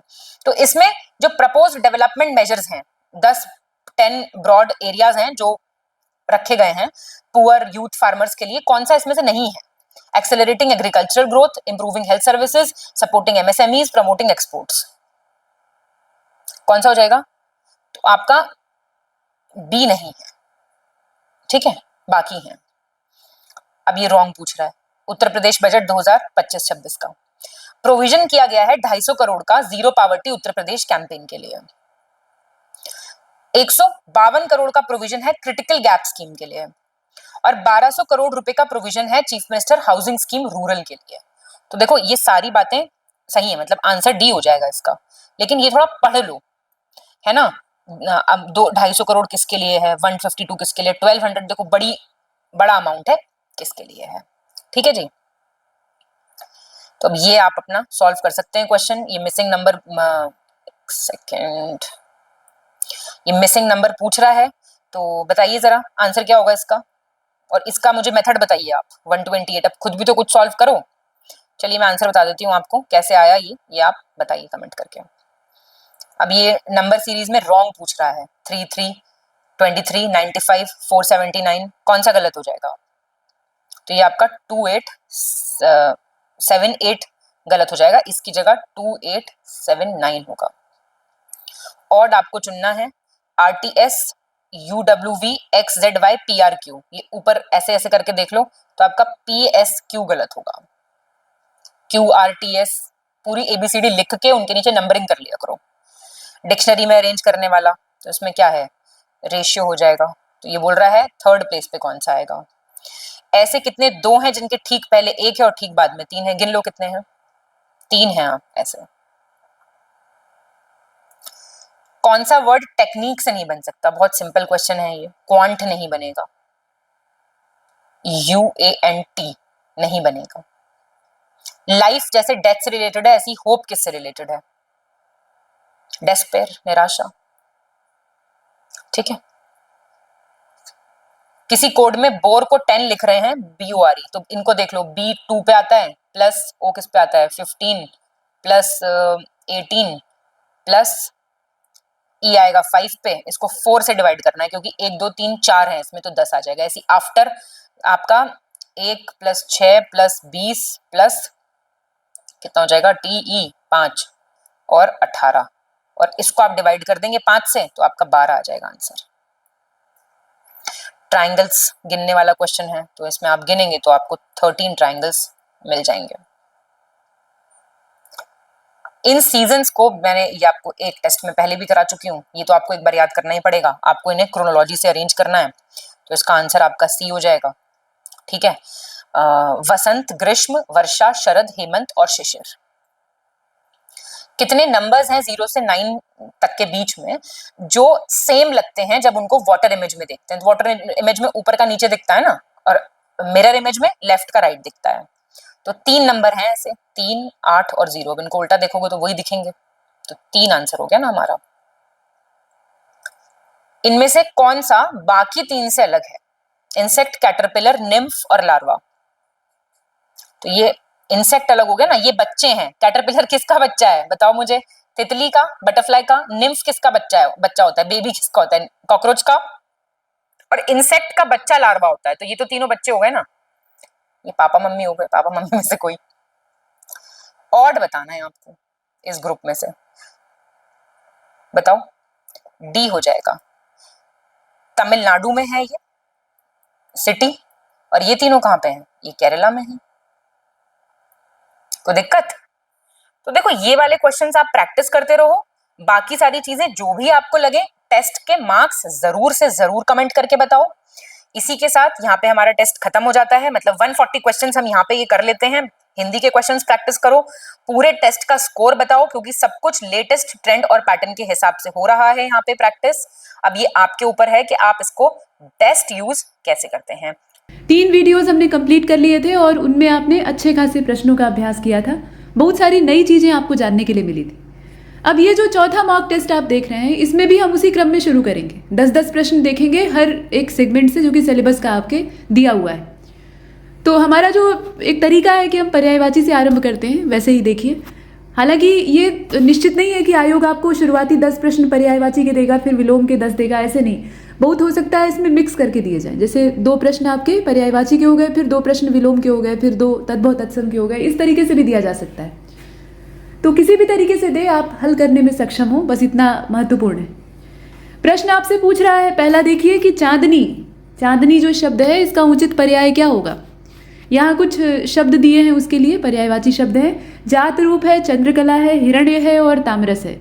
अब इसमें से आपको देखकर बताना है, तो देखें और बताएं। अब अगर आप ध्यानपूर्वक देखेंगे तो सोने के जो पर्यायवाची हैं, मतलब स्वर्ण, गोल्ड, तो उसके पर्यायवाची में जात रूप या जात रूपस भी कहा जाता है। ठीक, हिरण्य, ताम्रस, ये सारे शब्द आते हैं। ये सारे जो हैं ये सोने के पर्यायवाची। चंद्रकला, ये चांदनी को कहा जाता है, चंद्रमा की कला। ठीक है, प्रश्न संख्या 2, शंपा और करका। शंपा और करका, ये 2 शब्द दिए हुए हैं, दोनों का शाब्दिक अर्थ एक ही है। इसका आपको एक पर्यायवाची इसमें से ढूंढकर बताना है। तो बिजली, रात्रि, वर्षा और सभा दिया है, इसमें से कौन सा होगा? बिजली का ये पर्यायवाची हो जाएगा। शंपा और करका, ये बिजली को कहा जाता है। वर्षा का अर्थ आप जानते ही हैं, सभा का अर्थ आप जानते ही हैं। ठीक है, अच्छा, रात्रि को क्या कहते हैं? तो रात्रि को कहते हैं छपा। ठीक है, उसके लिए छपा शब्द का इस्तेमाल होता है, इसीलिए चंद्रमा को छपाकर कहा जाता है। ठीक है, छपाकर कहा जाता है। तो ये कुछ नए शब्द हैं, साथ में बताए जाते हैं, उसको भी आप चाहें तो नोट कर सकते हैं। अच्छा, अब यहाँ तीसरे प्रश्न को देखिएगा। इसमें कहा जा रहा है कि तिरोहित और नुक्ताचीनी। तिरोहित और नुक्ताचीनी, ये 2 शब्द हैं। आपको इनके लिए पर्यायवाचियों का चुनाव करना है। तो अगुआ और आलोचना, ओझल और आलोचना, आंगन और अगुआ, अगुआ और ओझल, ऐसे ही करके घुमा फिरा कर दिया हुआ है, लेकिन क्रम आप याद रखिएगा। यानी पहला वाला शब्द तिरोहित का और दूसरा वाला नुक्ताचीनी के लिए पर्याय होना चाहिए। तो इसमें अपना सही जवाब हो जाएगा इसका B वाला। तिरोहित यानी ओझल, नज़रअंदाज, गायब, ठीक है, इस तरीके से इसका तिरोहित का मतलब क्या होता है? जिसे हटा दिया गया हो, जो दिखाई ना दे रहा हो, जो सामने ना हो, मतलब दरकिनार कर दिया गया हो, अगर ऐसे देखा जाए तो ओझल शब्द भी उसी के लिए इस्तेमाल होता है। और नुक्ताचीनी को ही आलोचना भी कहा जाता है। तो यहाँ बी वाले विकल्प को हमने चुना। बाकी आप देखेंगे आंगन का अर्थ आप जानते ही हैं, अगुआ यानी जो आगे आगे रहे, किसी भी चीज़ में लीड करे, लीडर बने।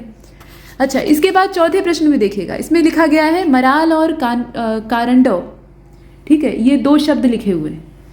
आपको ये बताना है कि ये दोनों शब्द किसके पर्याय हैं। तो कारंडो और मराल कहा जाता है हंस को,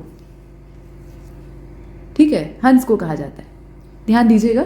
आगे चलते हैं। हंस के बहुत सारे पर्याय आपने देखे होंगे, ये भी उसी में से एक। मराल तो बहुत प्रचलित है, लेकिन ये वाला जो शब्द है इसको ध्यान दीजिएगा। पांचवा देखिए आप, यहां लिखा हुआ है कंगूरा। कंगूरा, बताइए इसका पर्याय क्या होगा। तो चतुर, कलश, ईर्ष्या और वस्त्र, चार विकल्प हैं, पांचवें को आप देख ही रहे हैं। सही जवाब क्या हो जाएगा? कलश हो जाएगा। घैला और कंगूरा जैसे शब्द कलश के लिए इस्तेमाल होते हैं। हालांकि ये शिखर जो होता है उस पर जो स्थापित कलश होता है, मतलब जैसे आप मंदिर को देखते हैं तो मंदिर में क्या होता है, ऊपर ऐसे गुंबद होता है, माफ कीजिएगा, ठीक है, ऐसे गुंबद होता है और ऊपर इस तरीके से डिजाइन होती है, इस तरीके से, ठीक है, वो कलश कहा जाता है, मंदिर का कलश, शिखर भाग एकदम। और उसके ऊपर या तो शंकर जी का त्रिशूल होता है और नहीं तो फिर झंडा लगा होता है। झंडा तो अनिवार्य ही होता है, लेकिन उससे पहले कलश होता है एकदम शिखर पे। तो उसी के लिए यहाँ शब्द इस्तेमाल हो रहा है। ये वो पानी भरने वाले कलश से तात्पर्य नहीं है, वो अलग चीज़ है। इसकी बनावट कलश जैसी होती है, इसलिए इसको कलश कहा जाता है। बाकी कंगूरा ये इसके लिए इस्तेमाल होने वाला शब्द है, और घैला भी कहा जाता है, ठीक है। बाकी आप शब्द जानते ही हैं, उनसे परिचित हैं। छठवां देखिए, आबे हयात अरबी शब्द है, बताइए इसका मतलब क्या होता है। आबे हयात, तो अब यहाँ आबे हयात जो है, ये आब का मतलब क्या है? तो आब का मतलब है पानी, ठीक है, आब का शाब्दिक अर्थ होता है पानी, उसके साथ हयात लगा हुआ है। ये अमृत के लिए इस्तेमाल होने वाला शब्द है। अपने संस्कृत भाषा में हम लोग अमृत कहते हैं, हिंदी में भी अमृत कहते हैं। तो उसी प्रकार से आप देखेंगे आबे हयात भी जो है वो इसी तरह के लिक्विड के लिए इस्तेमाल होने वाला शब्द है। अमृत की कल्पना ये है, किसी ने देखा तो है नहीं, कि द्रव है, द्रव अवस्था में पाया जाने वाला ऐसा पदार्थ है जिसको कि पीने के बाद किसी भी व्यक्ति को, या कोई भी जीव जो है, व्यक्ति ही नहीं, देवता, असुर, कोई भी हो सकता है, तो उसको बुढ़ापा नहीं आएगा, उसे जरा रोग नहीं पकड़ेगा, यानी बुढ़ापा ग्रसित नहीं करेगा, तो वो मरेगा नहीं। तो यही बात है। कुल मिलाकर यहाँ पर आप देखेंगे तो आबे हयात जो है इसका शाब्दिक अर्थ होता है अमृत, और अमृत यहाँ सी वाले विकल्प में दिया हुआ है, ठीक है। अम्बु, अम्बु का आप देखेंगे, अम्बु मतलब क्या होता है? पानी होता है। अमृत, आबे हयात आप देख ही चुके हैं, ठीक है। इसके बाद आगे चलते हैं। यहाँ देखें आप, वात्या चक्र लिखा हुआ है। वात मतलब हवा, चक्र मतलब घेरा, गोल घेरा। तो हवा का गोल घेरा, अब इसको आप क्या कहेंगे? सुनने में तो बवंडर लगता है, लेकिन बवंडर तो यहाँ दिया नहीं, लेकिन बवंडर से भी ज्यादा अच्छा शब्द दिया है, बताइए। वात्या चक्र और चक्रवात, बात वही है, घुमा फिराकर उल्टा कर दिया गया है। चक्रवात यानी चक्राकार गोल गोल घूमती हुई हवा। चक्रवात में भी क्या होता है, जो साइक्लोन का स्वरूप होता है, उसमें ऐसे बीच में कम दबाव का क्षेत्र और चारों ओर ऐसे फैला हुआ हवा का घेरा होता है, ठीक है। बीच का क्षेत्र शांत होता है और चारों ओर हवा जो है वो फैली हुई होती है और वो केंद्र की ओर आने का प्रयास करती है, यही होता है चक्रवात। ज्योग्राफी नहीं पढ़ाई जा रही है, लेकिन शब्द दिया है तो उसका आप अर्थ समझ सके इसलिए बताया जा रहा है। तो चक्रवात और वात्या चक्र शाब्दिक रूप से एक ही चीज को कहते हैं, एक ही चीज की ओर इशारा करते हैं। बवंडर के मतलब बवंडर से तात्पर्य है। बाकी सुनामी, भंवर और सूर्य का मतलब आप जानते हैं, उसमें फंसने की आवश्यकता नहीं। अच्छा, इसके बाद 8वें नंबर के प्रश्न को देखिएगा। इसमें कहा जा रहा है कि जिसकी भुजाएं घुटनों तक लंबी, कम लोगों की होती हैं, अपने अपने हाथ नाप कर देखिएगा, घुटने तक नहीं पहुंचते, कुछ लोगों के पहुंचते हैं। तो जिन लोगों के पहुंचते हैं उन्हें आजानुबाहु कहा जाता है। आजानुबाहु यानी जानू मतलब होता है घुटना और बाहु मतलब भुजाएं, तो आपकी भुजाएं वहां तक जा रही, ठीक है। तो अब यहाँ आप बताइए कि आजान बाहु जो शब्द है, आजान बाहु जो शब्द है मतलब किसके लिए इस्तेमाल हो रहा है, तो आप जान गए। अब इसके लिए समान अर्थ वाला एक शब्द यानी इसका पर्यायवाची आपको ढूंढना है, बताइए। तो अब इसमें अगर आप ध्यान से देख रहे हैं तो सही इसका जवाब हो जाएगा, यहाँ कई सारे शब्द दिए हैं, सुशिरा दिया हुआ है, महाभुज दिया हुआ है, सुविक्रम दिया हुआ है, तो ये सारे ही शब्द इस्तेमाल होते हैं। कुछ और भी शब्द हैं जैसे कि सुललाट भी कहा जाता है। हालांकि आजान बाहु शब्द यहाँ इस आधार पे ये सारे शब्द उसके पर्याय बता दिए गए हैं। पीछे भी पिछले मॉक टेस्ट में भी मैंने बताया था कि जो पर्यायवाची शब्द होते हैं उनमें मोटे अंतर ही देखे जाते हैं, बारीक अंतर कोई भी है तो उसको नज़रअंदाज कर दिया जाता है। तो यहाँ ये मानकर चला जा रहा है कि आजान बाहु जो है ये भगवान राम है, ठीक है, भगवान राम के लिए ये शब्द इस्तेमाल होता है। तो ये सारे उन्हीं के पर्यायवाची जोड़ दिए गए। ठीक है, आगे चलते हैं। अनीक, ये अनिक मिल्क पाउडर नहीं है, अनीक है, ठीक है। तो अनीक का उचित पर्याय आपको बताना है। तो पर्याय बताने से पहले आपको अर्थ पता होना चाहिए। अनीक का मतलब सेना होता है, हालांकि सेना की भी अलग अलग वैरायटी होती है, चतुरंगिणी सेना, हरावल, अनीक, अनीकिनी ऐसे कहा जाता है। तो अलग अलग प्रकार होता है, लेकिन कुल मिलाकर अनीक का मतलब है सैन्य बल। अब इसमें सैन्य बल तो दिया नहीं है, लेकिन एक शब्द इस्तेमाल किया है और इसे आप अक्सर देखते हैं, कटक, ठीक है, कटक। तो इसका भी शाब्दिक अर्थ होता है सेना। मिला लीजिए, ए वाला अपना सही हो जाएगा। भूभृत का मतलब क्या है? भूभृत का मतलब होता है पहाड़ जो कि धरती पर जमा हुआ है। पुरहुत कहा जाता है इंद्र को और पौलत से कहा जाता है कुबेर को। ऋषि पुलस्त के ये पुत्र थे, इसीलिए इन्हें पौलत से कहा जाता है। इसके बाद आगे चलते हैं। 10वें नंबर के प्रश्न को देखिए। पुष्कल लिखा है और रुक्म लिखा हुआ है। पुष्कल और रुक्म दोनों का शाब्दिक अर्थ समान है, इसके लिए भी आपको पर्यायवाची ही ढूंढना है। तो सोने के लिए इस्तेमाल होने वाला शब्द है। रुक्म भी जो है वो स्वर्ण के लिए इस्तेमाल होता है, पुष्कल भी इस्तेमाल होता है। ध्यान दीजिएगा, अगर ल हटेगा र आएगा तो पुष्कर यानी तालाब हो जाएगा, पोखरा। बाकी सारे शब्द साधारण है, आप अर्थ जानते हैं। अब इसके बाद हम यहाँ से तद्भव तत्सम देखेंगे। लिखा हुआ है श्रृंखला, शोभन, अक्षर और स्कंद। तत्सम कौन सा नहीं है ये अब तक आप पढ़कर जान गए होंगे। इसमें से कौन सा बताइए? अक्षर, अक्षर होता है, अक्षर होता है, ये वाला अक्षर रहता है, यहाँ छाता वाला छ इस्तेमाल नहीं होगा। ठीक है, अब आगे चलते हैं। शीर्ष एक तत्सम शब्द है, पढ़कर भी मालूम हो रहा है। मूर्धन्य श जैसा जहां भी वर्ण आएगा तो वो निश्चित तौर पर शब्द तत्सम होगा, इसमें कोई संदेह की बात ही नहीं। मूर्धन्य श कभी भी तद्भव में आ ही नहीं सकता है, बहुत रेयर कभी कभी देखने के लिए मिलता है, वो भी मतलब खोजना पड़ेगा इसे। फिलहाल शीर्ष का आपको तद्भव बताना है। तो शीर्ष का तद्भव इसमें से क्या हो जाएगा? पहचानना इसमें भी आसान है, थोड़ा सा बस ध्यान देकर आपको देखने की जरूरत है। तो शीश होता है, कहते हैं ना शीश झुका लिए, तो शीश झुका लिए यानी अपना शीर्ष झुका लिए। ये वाला शीश नहीं, ये वाला शीश, जिसमें कि दोनों ही स जो है वो छोटे वाले यानी दंत स का इस्तेमाल होगा। तो ए वाला हमारा सही उत्तर है। अब ये अलग बात है कि अगर ए नहीं दिया है तब आप इसको चुन सकते हैं, ए नहीं दिया है तब आप इसको चुन सकते हैं, लेकिन ए दिया हुआ है तब कोई बात ही नहीं। 13वां प्रश्न क्या कहता है कि कौन सी तद्भव तत्सम जोड़ी जो है वो गलत है? नींबू का निम्बुक लिखा है, नोचने का लुंचन लिखा है और निगलने का निर्गलन है। नहाने का नहने का, नहना अलग चीज है। नहना जो है ये बांस से बना हुआ चाकू होता है, तो इसके लिए नहरण लिखा हुआ है। बताइए कौन सी जोड़ी गलत है? तो बाकी सारे शब्द तो सही दिखाई दे रहे हैं। नींबू मतलब नींबू का निम्बू होता है और उसको निम्बुक भी लिखा जाता है, वो शब्द रूप पर निर्भर करता है। नोचने का लुंचन होता है, कोई संदेह नहीं है इसमें। निगलने का निर्गलन होता है, ये भी एकदम ठीक है। लेकिन नहना जो होता है, नहनी कहा जाता है गांव में, तो उसको नखहरण कहा जाता है। उसका शुद्ध रूप होता है नखहरण, यानी नाखून को काटने के लिए इसका इस्तेमाल होता है। यानी नहना जो है वो नाखून काटने, जैसे आज के समय में हम लोग नेल कटर इस्तेमाल करते हैं, ठीक वैसे ही पहले के समय में नाइयों के पास वो नहनी होती थी, और वो बांस की भी होती थी और लोहे का चाकू जैसा भी होता था, दोनों रूपों में वो होती थी। बांस वाली जो नहनी होती थी उससे नाल बच्चे की काटी जाती थी, ठीक है, मतलब जब उसका पहले जन्म होता था तो उसके बाद काट के उसी से बांध दिया जाता था, तो इन्फेक्शन होने का खतरा उससे नहीं होता था। किसी धातु से करेंगे तो इन्फेक्शन हो सकता है, तो वो बांस की होती थी। बाकी लोहे का उस तरह जैसा ही औजार होता है, चाकू होता है, तो उससे नाई आते थे तो नाखून इत्यादि काटते थे। ठीक है, तो यह नखहरण होना चाहिए। इसके बाद आगे चले, यहाँ देखें आप 14वें को अदरक लिखा हुआ है, इसका तत्सम बताना है आपको, कौन सा होगा? कई सारे शब्द हैं, तो आद्रक होता है, आद्रक। ठीक है, आगे चले। कौन सा शब्द इसमें से तत्सम नहीं है? वेत्र, सुन्नर, वार्ता और क्षत्रिय। ये सूत्रर नहीं लिखा हुआ है, सुन्नर लिखा हुआ है, मतलब एक न है फिर ये न है, दो न है इसमें, एक आधा एक पूरा। ठीक है, अच्छा बताइए कौन सा तत्सम नहीं है? तो सुन्नर जो लिखा है यही तत्सम नहीं है, ये तो तद्भव है, बोलचाल में बड़े सुन्नर लग रहे हैं, सुंदर लग रहे हैं। हालांकि अब ऐसे कोई नहीं बोलता है, लेकिन पहले के समय में लोग बोलते थे, तो सुन्नर शब्द जो है ये सुंदर को रिप्रेजेंट करता है, सुंदर। तो ये आपका तद्भव हो जाएगा। बाकी सारे तत्सम है पहले से ही। वेत्र जो है ये वेद को कहा जाता है। बात के लिए वार्ता और क्षत्रिय के लिए खत्री शब्द तद्भव में इस्तेमाल होता है। इसके बाद अब 16वें की ओर चलते हैं। कहा गया कि कौन सा शब्द तद्भव नहीं है, तो पगहा, बहेड़ा, भला और महापात्र लिखा है। मतलब ये कि 3 शब्द इसमें तद्भव है, एक कोई तत्सम, कौन सा होना चाहिए। तो इसमें अगर आप ध्यानपूर्वक देखेंगे तो महापात्र जो लिखा है यही एकमात्र शब्द ऐसा है जो कि तत्सम है, ये तद्भव नहीं। बाकी पगहा, बहेड़ा और भला ये तीनों ही आपके तद्भव शब्द हैं। महापात्र के लिए महावत शब्द का इस्तेमाल होता है, तद्भव रूप में महावत शब्द का इस्तेमाल होता है। बाकी भला शब्द जो है वो तद्भव है, इसका तत्सम भद्र हो जाएगा।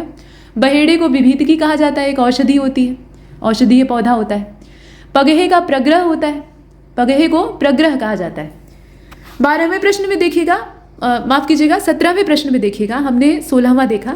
महुआ और माखन 2 शब्द हैं, इनके लिए आपको और देखकर मालूम हो रहा है कि ये दोनों ही शब्द तद्भव हैं। इनके लिए तत्सम जोड़ा आपको चुनना है। तो मधुक्ष और मृक्षण, मधुक्ष और मक्षण लिखा कैसे है उसको देखते रहिए। मधुक और मृक्षण, मधुक और मक्षण कौन सा होगा। तो मक्खन के लिए कई सारे तत्सम आप देखते हैं, मंथज, मृक्षण। अब उसी में से एक आपको चुनना होगा। अब यहाँ मंथज तो दिया नहीं है, हाँ मृक्षण अवश्य ही दिया हुआ है। तो मृक्षण कहाँ पर दिया है, मृक्षण 2 जगह दिया हुआ है, एक तो यहाँ दिया है, एक यहाँ दिया है। तो 2 विकल्प आपके इसमें समाप्त हो जाते हैं। अब या तो ए होगा या फिर सी होगा। महुआ को क्या कहते हैं, संस्कृत में क्या कहते हैं, मधुक्ष कहते हैं कि मधुक कहते हैं। निश्चित तौर पर मधुक कहते हैं, तो सी वाला विकल्प अपना सही हो जाएगा। ठीक है, आगे चलते हैं। कौन सा शब्द तद्भव नहीं है, सरसों, रंभाना, मामा और उल्का। तो उल्का जो लिखा हुआ है यही एक तद्भव शब्द नहीं है बल्कि तत्सम है। बाकी सारे यहाँ जो दिए हुए शब्द हैं वो तद्भव है। ठीक, उल्का आपका तत्सम शब्द है। उल्का को गांव में कहते हैं लूक, आग की लूक, ज्वाला निकलती हुई। बाकी सरसों को कहा जाता है संस्कृत में या तत्सम रूप में सरसप, सरसप। रंभाने का क्या होगा, तो रंभाने का रंभण होता है, गाय रंभा रही है। मामा को मातुल कहा जाता है। 19वां प्रश्न, तद्भव शब्द ढूंढना है आपको 4 में से। इशिका लिखा है, जड़वासा लिखा है, बटोही लिखा है और बोधन लिखा है। बोलने में आसान कौन सा है, बटोही। बटोही यानी यात्री, इसको वट्ट वो ही कहा जाता है। तत्सम रूप में वट्ट वो ही कहते हैं। बाकी सारे शब्द यहाँ ठीक दिए हुए हैं, मतलब तद्भव रूप में दिए हुए हैं। तत्सम भी जान लीजिए। इशिका कहा जाता है सीख को, सीख होती है ना, दांत खोदते हैं आप, या झाड़ू की सीख होती है, इशिका उसको कहा जाता है। और जड़वासा जो लिखा हुआ है उसके लिए जनवासा शब्द इस्तेमाल होता है ना। वटोही, वट वो ही आप देख ही चुके हैं। अच्छा, बोहनी और बोधन, यहाँ जो बोधन लिखा हुआ है इसमें आपको असल में करना क्या था, तद्भव ढूंढना था। बाकी सारे तत्सम दिए हुए हैं, तो बोधन जो है वो एक तत्सम शब्द है और इसका सामान्य तद्भव रूप होता है बोहनी। ठीक है, इसके बाद आगे चलते हैं। यहाँ देखें आप, अच्छा बोधन का एक मतलब बोहनी वाला तो होता ही है, उसके साथ साथ बोधन का मतलब जानकारी प्राप्त करना, अवगत होना, वो भी एक शाब्दिक अर्थ होता है। तो एक शब्द के बहुतेरे अर्थ होते हैं, उससे कंफ्यूज मत होइएगा। अच्छा, 20वां देखिएगा, भिगोना लिखा है, ये एक तद्भव शब्द है निसंदेह। आपको इसका तत्सम बताना है। भिगोना, अपुयंज, ठीक है, इसके लिए इस्तेमाल होने वाला शब्द है अपुयंज। बाकी अलभ्य और अनमोल ये आपस में यहाँ देख रहे हैं आप, अलभ्य, तो अलभ्य के लिए अनमोल शब्द इस्तेमाल होता है। हालांकि अनमोल शब्द अमूल्य के लिए ज़्यादा अच्छा तद्भव माना जाएगा। बाकी सारे शब्द इसमें तत्सम है, तो उसमें माथापच्ची की जरूरत नहीं है। और ये वाला जो तत्सम शब्द है ये किस तद्भव से ताल्लुक रखता है ये आपको पता होना चाहिए। तो भिगोना, अपुयन जी सही दिया हुआ है। आगे चलते हैं। तो ठीक है, अब यहाँ 21वें प्रश्न से वाक्य और वर्तनी शुद्धि शुरू होती है। सबसे पहले वाक्यों को ठीक करेंगे। तो वाक्य यहाँ पर दिया हुआ है, उसमें से अशुद्ध की तलाश करनी है। पहला वाक्य है कि भारत में अनेक देखने योग्य स्थल, मैंने थोड़ी देर में खाना खाना है, मैंने थोड़ी देर में खाना खाना है। ऐसे वाक्य दिए हैं कि आप बहुत आराम से पकड़ सकते हैं। मुझे उस प्रश्न का उत्तर नहीं आता है, मोहन गेहूं पिसवाने चक्की पर गया है। सारे वाक्य ठीक हैं, आप भली भांति जानते हैं कि यहाँ पर बी वाला गलत है। मैंने थोड़ी देर में खाना खाना है, ये कौन सा बोलने का तरीका है, मुझे थोड़ी देर में खाना खाना है, या मैं कुछ देर बाद खाऊंगा, ऐसे भी लिखा जा सकता है इसी वाक्य को दूसरे ढंग से। ठीक है, इसके बाद 22वें की ओर चलते हैं। यहाँ देखें, कहा गया गांव की सैकड़ों स्त्री पुरुष यहाँ काम करते हैं। गांव की सैकड़ों स्त्री पुरुष यहाँ काम करते हैं। त्रुटि इसमें है, वो देखकर मालूम हो रहा है, लेकिन कैसी त्रुटि, अब यहाँ प्रकार बताना है। तो लिंग संबंधी दोष है। गांव की नहीं बल्कि गांव के सैकड़ों स्त्री पुरुष यहाँ काम करते हैं, लिंग संबंधी अशुद्धि है, सीधे सीधे देखकर अंदाजा लग रहा है। प्रश्न संख्या 23 में कहा गया कि कृपया मेरे घर पधारने की कृपा करें। वाक्य गलत है ना, संशोधन की आवश्यकता है, लेकिन कैसी गलती है? तो इसमें पुनरुक्ति का दोष। पुनरुक्ति तब कही जाती है जब हम समान अर्थ रखने वाले शब्दों को बार बार रिपीट करते हैं वाक्य के अंदर, जिससे कि वाक्य अच्छा और समझदार दिखने के बावजूद, माफ कीजिएगा, अच्छा और समझने योग्य दिखने के बावजूद अगर ध्यान से पढ़ा जाए तो व्याकरण के लिहाज से गलत हो जाता है। ऐसे वाक्यों का हम बहुतेरे बार इस्तेमाल करते हैं, मतलब बोलचाल में हम लोग प्रयोग करते ही करते हैं, लेकिन व्याकरण के दृष्टिकोण से ये सही नहीं होता है। आप ध्यान से देखेंगे तो कृपया यहाँ लिखा है और यहाँ लिखा है कृपा, दोनों में से किसी एक का ही प्रयोग करिए। आप ऐसे लिख सकते हैं कृपया मेरे घर पधारे, या फिर मेरे घर पधारने की कृपा करें, दोनों तरीका हो सकता है। तो पुनरुक्ति का दोष। 24 में कहा गया कि आप उनकी समतुल्यता में नहीं ठहर सकते। वाक्य गलत है, शुद्ध रूप आपको इसका तलाशना है। बताइए, विकल्प आपके सामने। तो लिखा है कि आप उनकी समतुल्यता में नहीं ठहर सकते, शुद्ध वाक्य क्या हो जाएगा? आप उनकी समता में नहीं ठहर सकते। और नहीं तो अगर समतुल्यता ही लिखने की इच्छा है तो समतुल्यता न लिखकर तुलना आप लिख सकते हैं, ठीक है। आप उनकी समता में नहीं ठहर सकते या फिर आप उनकी तुलना में नहीं ठहर सकते। तो इसमें से अपना सही उत्तर क्या हो जाएगा? इसका डी हो जाएगा। आगे चले, आगे मतलब इधर आ जाइए। सौंदर्यवर्धक लिखा हुआ है, सौंदर्यवर्धक। अब ये शब्द अशुद्ध है, शुद्ध रूप इसका क्या होगा बताइए। तो वर्धक लिखने का तरीका अगर आप ध्यान से देखेंगे, वर्धक ऐसे नहीं लिखा जाता है, यहां पर ध के साथ द भी रहेगा, ठीक है। द और ध का जब कॉम्बिनेशन बनेगा इस तरह से, तब ये सही माना जाएगा। तो सौंदर्यवर्धक इसमें ये वाला सही, ठीक है। आगे चलते हैं। 26वें में देखिए, अशुद्ध वर्तनी युक्त शब्द का आपको चयन करना है। मतैक्य, विद्युतलता, अनभिज्ञ और अधिदैविक शब्द दिए हैं। ध्यान से अगर देखें और इसमें बताएं तो देखिए सही जवाब इसका हो जाएगा इसमें से बी वाला, ठीक है। विद्युतलता जो लिखा हुआ है, विद्युतलता मतलब इसमें त आधा ही रहेगा, त पूरा नहीं रहेगा। यहाँ पर क्या किया है, एक आधा त और एक पूरा त दो बना दिया है, जबकि सिर्फ एक त रहेगा, ठीक है। एक त रहेगा, वो भी आधा। विद्युतलता, विद्युतलता। बाकी जितने हैं वो ठीक हैं। अब इसमें ठीक तो है, लेकिन जैसे आप अधिदैविक लिखा हुआ देख रहे हैं उसको भी संशोधित कर लीजिएगा। आधिदैविक होता है, आधि व्याधि कहा जाता है, अधिदैविक नहीं होता है। शब्द होता है आधिदैविक। बाकी सारे सही हैं, अनभिज्ञ और मतय के ठीक लिखा है। विद्युतलता और आधिदैविक में संशोधन की आवश्यकता थी। 26 को आपने देखा। 27, समूचे भारत में खुशी की लहर दौड़ गई। वाक्य है दोषपूर्ण है। अब इसमें दोष कैसा है आपको बताना है। तो लिखना चाहिए था कि संपूर्ण भारत में खुशी की लहर दौड़ गई। समूचा और संपूर्ण, हालांकि शाब्दिक अर्थ एक ही है, लेकिन यहाँ अगर आप देखेंगे तो दोनों शब्दों का प्रयोग भिन्न भिन्न स्थानों पर होता है। समूचे और संपूर्ण में अगर सिर्फ हम शब्द को दिमाग में रखें तो कोई अंतर नहीं है, अर्थ के लिहाज से कोई अंतर नहीं, लेकिन प्रयोग कहाँ पर हो रहा है? ये दोनों शब्द विशेषण है, ठीक है। समूचा और संपूर्ण ये दोनों विशेषण है, लेकिन विशेषण शब्दों का अगर हम, जैसे पीछे आपने देखा था ना, जीवन और साहित्य का घोर संबंध है, तो घोर और घनिष्ठ, उसमें से हमें घनिष्ठ का इस्तेमाल वहां करना था। यह समस्या घोर समस्या है, ऐसे कह दीजिए। तो वो घोर समस्या वहां मतलब नेगेटिव अर्थ में उसको लिया जा रहा था। तो यहाँ भी समूचा और संपूर्ण में से उपयुक्त यहाँ जो शब्द होगा वो संपूर्ण होगा। तो ये विशेषण संबंधी अशुद्धि, ठीक है। ये कैसी अशुद्धि है? विशेषण संबंधी। आपकी आंसर की में पुनरुक्ति लिखा होगा, लेकिन पुनरुक्ति किसमें कहीं दिखाई नहीं दे रही है ना। कहीं भी किसी शब्द का दोहराव दिख रहा है आपको वाक्य में? नहीं, तो पुनरुक्ति का दोष नहीं है, विशेषण संबंधी दोष, ठीक है। इसके बाद 28 को देखिए, अभिष्टित लिखा हुआ है। अभिष्टित शुद्ध शब्द ये नहीं है, ठीक है, मतलब गड़बड़ है इसमें, लेकिन दोष कैसा है वो आपको बताना है। शब्द को शुद्ध करके देखेंगे तो अभीष्ट इसका शुद्ध रूप होता है। अभीष्टित नहीं होता है बल्कि अभीष्ट होता है, यानी मनचाहा, जो चाहा आपने, ठीक है। तो इसमें किस प्रकार की अशुद्धि दिखाई दे रही है? आपने क्या काम किया है? अभीष्ट शब्द में इत प्रत्यय लगा दिया है। अभीष्ट जो शब्द था उसमें इत प्रत्यय का इस्तेमाल कर दिया है, तो ये बन गया है अभिष्टित, जो कि कतई गलत है। तो प्रत्यय संबंधी दोष है, जो कि साफ साफ यहाँ पर दिखाई दे रहा है। 29, गुणीगण, निर्दोषी, भ्रातागण और सतोगण, ये सारे गण यहाँ पर दिए हुए हैं और ये सारे शब्द गलत हैं, त्रुटि है इनमें कहीं ना कहीं। आप ये बताइए कि त्रुटि किस प्रकार की है। प्रश्न संख्या 29, सही जवाब इसमें से आपका हो जाएगा बी वाला, ठीक है। ये समास संबंधी त्रुटि कही जाती है। ठीक, समास संबंधी त्रुटि कही जाती है। जब हम दो पदों का आपस में जोड़ करते हैं, अगर हम वर्ण जोड़ रहे होते हैं ना, तो फिर वहाँ संधि का दोष होता।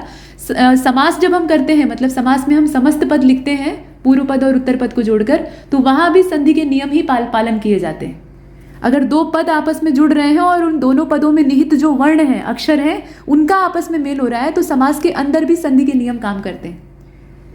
ठीक है, और यहाँ सबसे बड़ी चीज यह है कि संधि संबंधी दोष दिया नहीं है, संधि संबंधी दोष वाला विकल्प ही नहीं है। तब हमें मजबूरन समास संबंधी त्रुटि को चुनना होगा, क्योंकि वही निकटतम इसमें उत्तर हो जाएगा।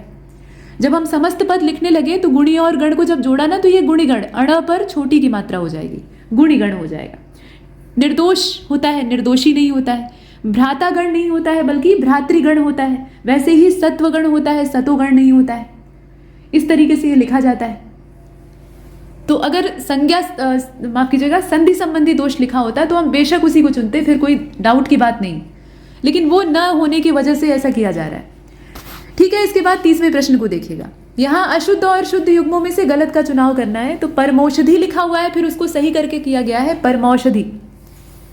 सौंदर्यानुभूति, सौंदर्यानुभूति लिखा है, फिर उसको सुधारा गया है सौंदर्यानुभूति। ज्योत्सना को सही किया गया है, श्रुति लिपि को सही किया गया है। आप बताएं कि इसमें गड़बड़ कहां पर है, सही तो सब किया गया है। तो अब इसमें ध्यान से देखिए, जो डी वाला ऑप्शन है ना, वहीं पर समस्या है। श्रुत लिपि लिखा हुआ है और यहां बना दिया गया श्रुति लिपि। श्रुत लिपि ही रहा होता तो सही रहा होता। ठीक है, श्रुति लिपि कोई शब्द नहीं होता है असल में। श्रुत लिपि, लिपि का मतलब होता है लेखनी। जैसे हिंदी भाषा है और उसकी लिपि देवनागरी है, जो अक्षर आप लिखते हैं वो किस लिपि में है, मतलब किस स्वरूप में है, तो देवनागरी में। इसी प्रकार से हर भाषा की अपनी एक लिपि होती है, स्क्रिप्ट उसकी होती है। तो यहाँ भी श्रुत लिपि लिखना चाहिए था। श्रुत मतलब सुना गया, सुनकर लिखी गई जो लेखनी है उसके लिए शब्द इस्तेमाल होता है। तो यहाँ पर श्रुत होना चाहिए था, श्रुति नहीं। डी वाला ऑप्शन इसमें से हमारा उत्तर हो जाएगा, बाकी सब सही। 31 से विशेषण विशेष्य का मामला शुरू होता है, ध्यान से देखिएगा। पहला प्रश्न आपसे पूछ रहा है विशेषण विशेष्य में कि जो विशेषण माफ कीजिएगा विशेष्य और विशेषण युग्म है उसमें से गलत कौन सा है। तो ब्रह्म लिखा है और ब्राह्य लिखा है, ये ब्रह्म बना लीजिए, इसको यहाँ ऐसे डैश लगा लीजिए।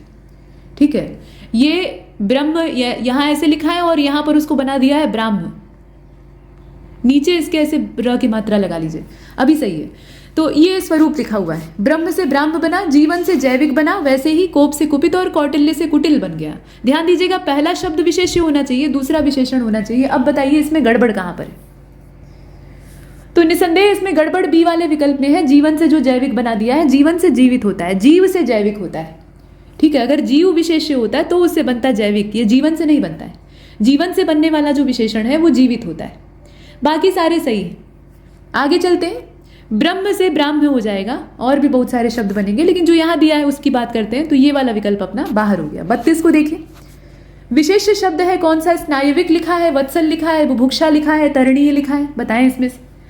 तो प्रश्न संख्या 32 जो है, इसमें ध्यान से अगर आप देख रहे हैं तो विशेषण शब्द कौन कौन से हो जाएंगे। विशेषण शब्द आपका हो जाएगा स्नायविक। उसी प्रकार से आप देखेंगे तो वत्सल शब्द जो है ये भी आपका वात्सल्य से बना हुआ है, ये भी विशेषण है। बुभुक्षी, बुभुक्षा आपका एक संज्ञा शब्द हो गया, तो बुभुक्षी उससे बना हुआ विशेषण बन जाएगा, यानी जो बुभुक्षित हो। बुभुक्षित भी लिखा जा सकता है, वो भी ठीक है। तरण से तरणीय, अच्छा तरणीय यहाँ पहले से ही लिखा हुआ है, तो तरणीय भी आपका विशेषण है। कुल मिलाकर हमें ढूंढना था विशेष्य, तो विशेष्य इसमें से अपना बुभुक्षा है। ठीक है, बुभुक्षित अगर लिखा रहे तो वो विशेषण बन जाएगा, लेकिन यहाँ पर लिखा है बुभुक्षा, तो ये विशेष्य। ठीक बात है। अब 33 को देखते हैं। निश्चित संख्यावाचक के आवृत्तिवाचक प्रकार के संदर्भ में सही उत्तर का चयन कीजिए। मतलब यहाँ संख्यावाचक विशेषण का जो आवृत्तिवाचक वाला प्रकार होता है, यानी बार बार दोहराव होता है संख्याओं का, तो उसके संबंध में इसमें से कौन सा सही उत्तर होगा। यानी आपको आवृत्तिवाचक ढूंढना है, आवृत्तिवाचक विशेषण। 1 2 3 4, पहला दूसरा तीसरा, दुगुना तिगुना चौगुना, या दोनों तीनों चारों पांचों। संख्याएं ही हैं लेकिन अलग अलग ढंग से लिखी गई। आपको आवृत्तिवाचक विशेषण का ध्यान रखना है। तो आप देखेंगे ध्यान से, तो जो संख्यावाचक विशेषण होता है उसके हम 2 प्रकार बना देते हैं। एक तो निश्चित संख्यावाचक होता है, दूसरा अनिश्चित संख्यावाचक होता है। निश्चित संख्यावाचक में विशेषण जिन संज्ञाओं की या सर्वनाम की विशेषता बता रहा होता है उनकी संख्या निश्चित होती है, मतलब एग्जैक्ट पता होता है कि कितने नंबर में वो मौजूद है। और अनिश्चित में वही संख्या हमें मालूम नहीं होती है। तो निश्चित संख्यावाचक जो विशेषण होता है उसके भी 4 प्रकार होते हैं, समझ रहे हैं, आपने पढ़ा होगा नोट्स में। गणनावाचक होता है, क्रमवाचक होता है, आवृत्तिवाचक होता है और समुदायवाचक होता है। अगर गणनावाचक रहेगा तब हम 1 2 3 4 ऐसे गिनती गिनेंगे नॉर्मल, ठीक है। क्रमवाचक अगर रहेगा तब हम पहला दूसरा ऐसे क्रम से देखेंगे कि पहला ये है, फिर उसके बाद दूसरा आएगा, फिर उसके बाद तीसरा आएगा, ऐसे। और समुदायवाचक रहेगा तो फिर हम दोनों तीनों ऐसे झुंड बना के बात करेंगे कि दोनों लोग आए, तीनों लोग आए, सभी आ गए, ऐसे कहेंगे। लेकिन आवृत्तिवाचक रहेगा तब हम गुने की बात करेंगे कि 2 गुना है, 3 गुना है, 4 गुना है, ठीक। तो इसमें दुगुना, तिगुना, चौगुना कहाँ पर है, ठीक है, यही अपना उत्तर है। तो ये जो आपको अभी समझाया है ना, इसको बहुत कायदे से दिमाग में बैठा लीजिएगा। ये प्रश्न बनते हैं और लोग गलत करते हैं यहाँ पर। ये जो निश्चित और अनिश्चित संख्यावाचक के प्रकार है ना, इन्हें बारीकी से देखने की आवश्यकता है। अच्छा, अब इसके बाद 34 में आइए। विशेषण कौन सा है ये आपको बताना है। तंद्रा, कर्ता, अंत और अनुष्ठित, बताइए। तंद्रा, कर्ता, अंत और अनुष्ठित, आपको विशेषण ढूंढना है। तो विशेषण इसमें अगर आप ध्यान से देख रहे हैं तो अनुष्ठित है, अनुष्ठान इसका विशेष्य शब्द है, उसी से बना हुआ है अनुष्ठित। और अनुष्ठानिक भी, अनुष्ठानिक भी अगर लिखा हुआ है तो वो भी विशेषण हो जाएगा। बाकी सारे शब्द आपके विशेष्य हैं। तो हमने डी को चुना 34 के लिए। 35 में कहा गया कि कौन सा शब्द विशेषण नहीं है। क्लिष्ट, गंवार, उपनिषद और कुत्सित, बताएं इसमें से। तो अब इसमें 35 को बहुत ध्यान से देखिएगा। सही जवाब इसका सी हो जाएगा, उपनिषद जो लिखा हुआ है, ठीक है। उपनिषद जो शब्द है ये विशेष्य है। उपनिषद क्या है, एक ग्रंथ का नाम है। उपनिषद ये वैदिक काल में गुरु के समीप बैठकर उनसे चर्चा परिचर्चा करके लिखे जाने वाले, समझे जाने वाले टेक्स्ट होते थे, ग्रंथ होते थे। वैदिक टेक्स्ट का ये हिस्सा है ना। तो उपनिषद, आरण्यक, ये सब आप सुनते हैं। तो ये एक पुस्तक का या एक ग्रंथ का नाम हो गया, और नाम है तो संज्ञा है, तो ये विशेष्य हुआ ना। ये विशेषण कहाँ से हो जाएगा, तो आराम से आप पकड़ सकते हैं बाकी सारे विशेषण। इसके बाद 36 में आइए। यहाँ पर कहा गया कि निम्नलिखित शब्द किस प्रकार के विशेषण के एग्जाम्पल हैं। ब्रिटिश कालीन, ये सारे शब्द अलग अलग हैं, ध्यान दीजिएगा, बीच में कामा है, मतलब क्वामा है। तो ब्रिटिश कालीन है, हृष्ट पुष्ट है, तिकोना है, सदाचारी है। आप बताइए, ये विशेषण की वैरायटी तो है, लेकिन किस प्रकार का विशेषण है। तो अगर आप किसी विशेषण को नाप तोल नहीं सकते, किसी विशेषण में आप सर्वनाम का इस्तेमाल नहीं कर सकते, किसी तरह का संकेत नहीं कर सकते, किसी विशेषण को आप गिन नहीं सकते या उसकी गिनती का अंदाजा नहीं लगा सकते, तो निसंदेह वो विशेषण जो है वो गुणवाचक होगा। कहीं फिट नहीं बैठ रहा है तो वो गुणवाचक में शामिल हो जाएगा, ठीक है। तो इसमें आप देख लीजिए फिर। और 36वां जो आप देख रहे हैं, सही जवाब इसका क्या हो जाएगा, सही जवाब इसका बी हो जाएगा। ये गुणवाचक विशेषण है, ठीक है। तिकोना, चौकोना, ये आकार की ओर इशारा कर रहा है, यहाँ संख्या नहीं गिन रहे हैं। हाँ, कोनों की संख्या गिनेंगे तो अलग बात है, लेकिन आमतौर पर ये किसी भी चीज़ की आकृति को दर्शा रहा है। आकृति भी गुण में आती, ठीक है। तो ये गुणवाचक विशेषण है, बाकी तो है ही। 37 की ओर चलते हैं। बाकी किसी कोर्स से अगर जुड़ने की इच्छा है तो आप 2 मिनट रुक कर यहाँ से नंबर अपना नोट कर सकते हैं और पूछताछ कर सकते हैं। फीस वगैरह भी दी हुई है, आप अपना देख लीजिएगा। चलिए आगे चलते हैं। 37वां प्रश्न क्या कहता है, कहता है कि यह पुस्तक किसकी है। यह पुस्तक सामने रखी हुई होगी, किसकी है। अब इस वाक्य में कैसा विशेषण है, तो एक पुस्तक है जो कि सामने संभवतः मेज इत्यादि पर रखी होगी, उसकी ओर कोई व्यक्ति इशारा करके पूछ रहा है, संकेत करके पूछ रहा है कि यह पुस्तक किसकी है। और यह शब्द मूल रूप से क्या है, सर्वनाम है, और संकेत किया जा रहा है, पुस्तक की ओर इंगित किया जा रहा है। तो ये संकेतवाचक सार्वनामिक विशेषण हो जाएगा, यानी ए वाला विकल्प इसमें से सही हो जाएगा, ठीक है। आगे चलते हैं। संज्ञा अथवा सर्वनाम के जिस रूप से उसका संबंध वाक्य के किसी दूसरे शब्द के साथ उजागर होता है, प्रकाशित होता है, यानी पता चलता है, उसको क्या कहते हैं। संज्ञा या सर्वनाम के जिस रूप से उसका संबंध वाक्य से जुड़ता है, यानी वाक्य के बाकी शब्दों के साथ बैठता है, तो उसको हम क्या कहते हैं। सीधी सी बात है कि संज्ञा और सर्वनाम के बारे में ही वाक्य के बाकी हिस्सों में बताया जाता है।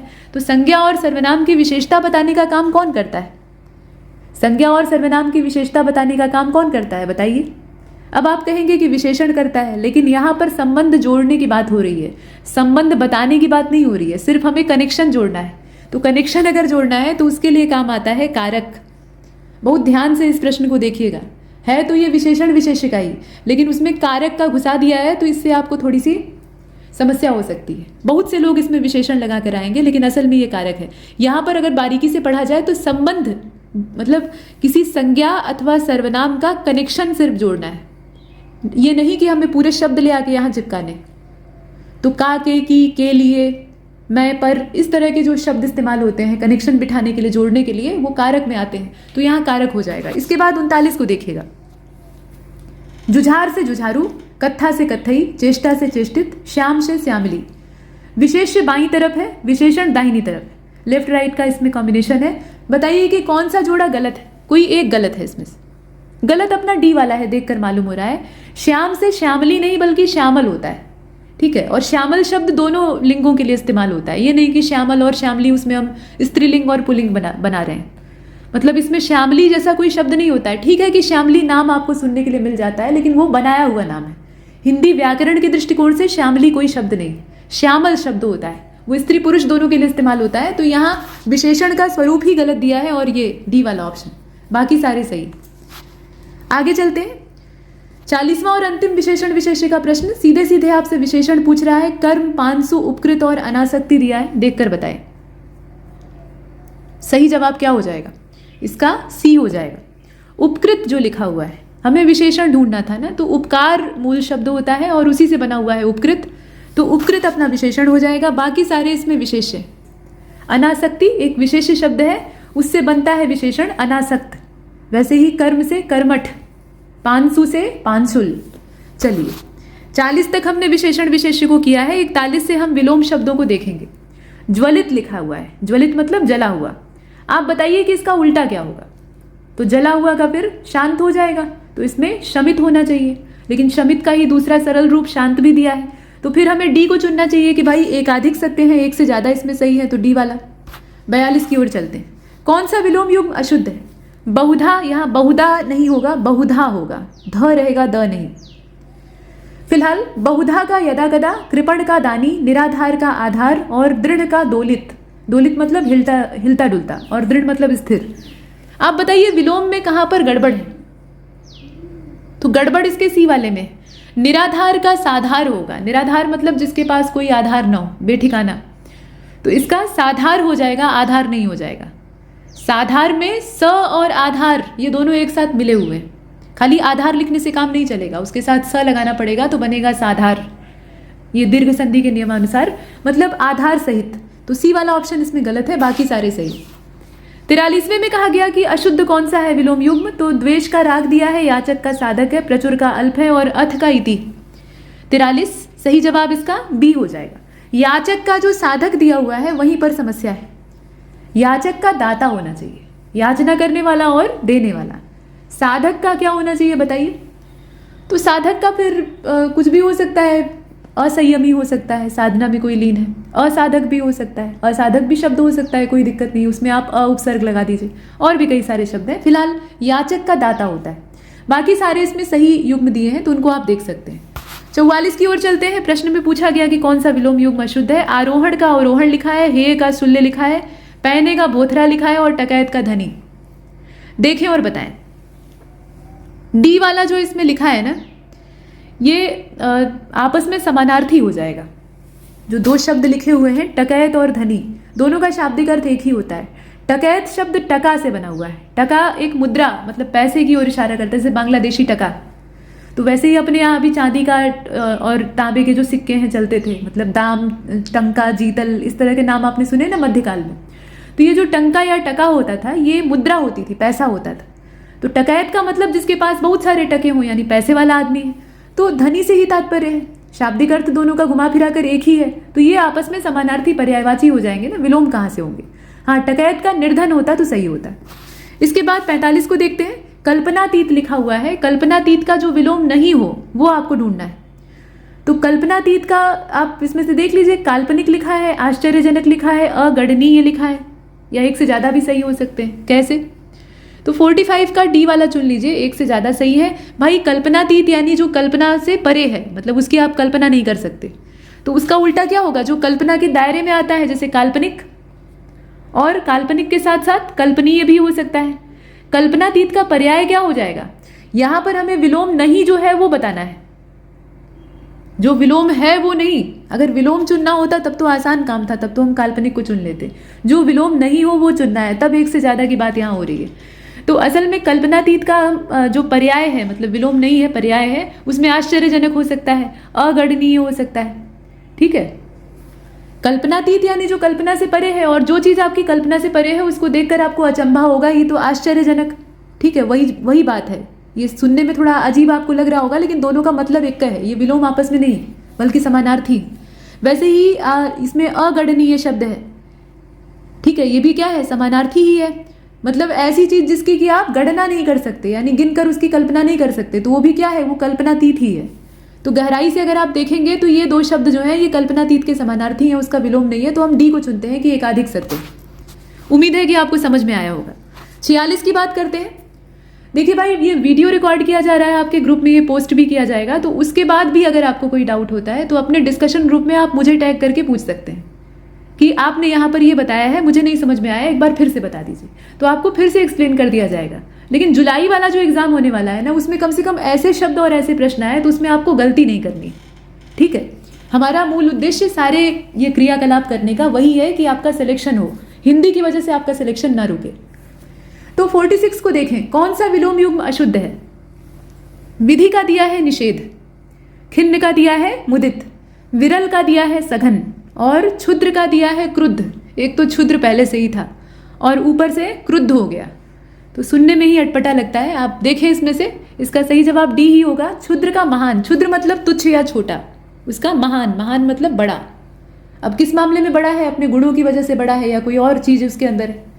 तो क्षुद्र का महान होता है। क्रुद्ध का क्या होगा? क्रुद्ध का शांत हो जाएगा। बाकी सारे इसमें सही है। खिन्न का मुदित होता है, सही दिया है। बाकी 47 की ओर चलिए। यहाँ भी अशुद्ध कौन सा युग्म है पूछा जा रहा है। तो तरंगित का निस्तरंग है, भूषण का दूषण है, कुलीन का कुलंगार है, टकसाली का सामान्य है। इसमें से जो अशुद्ध विलोम युग्म है उसकी तलाश आपको करनी है।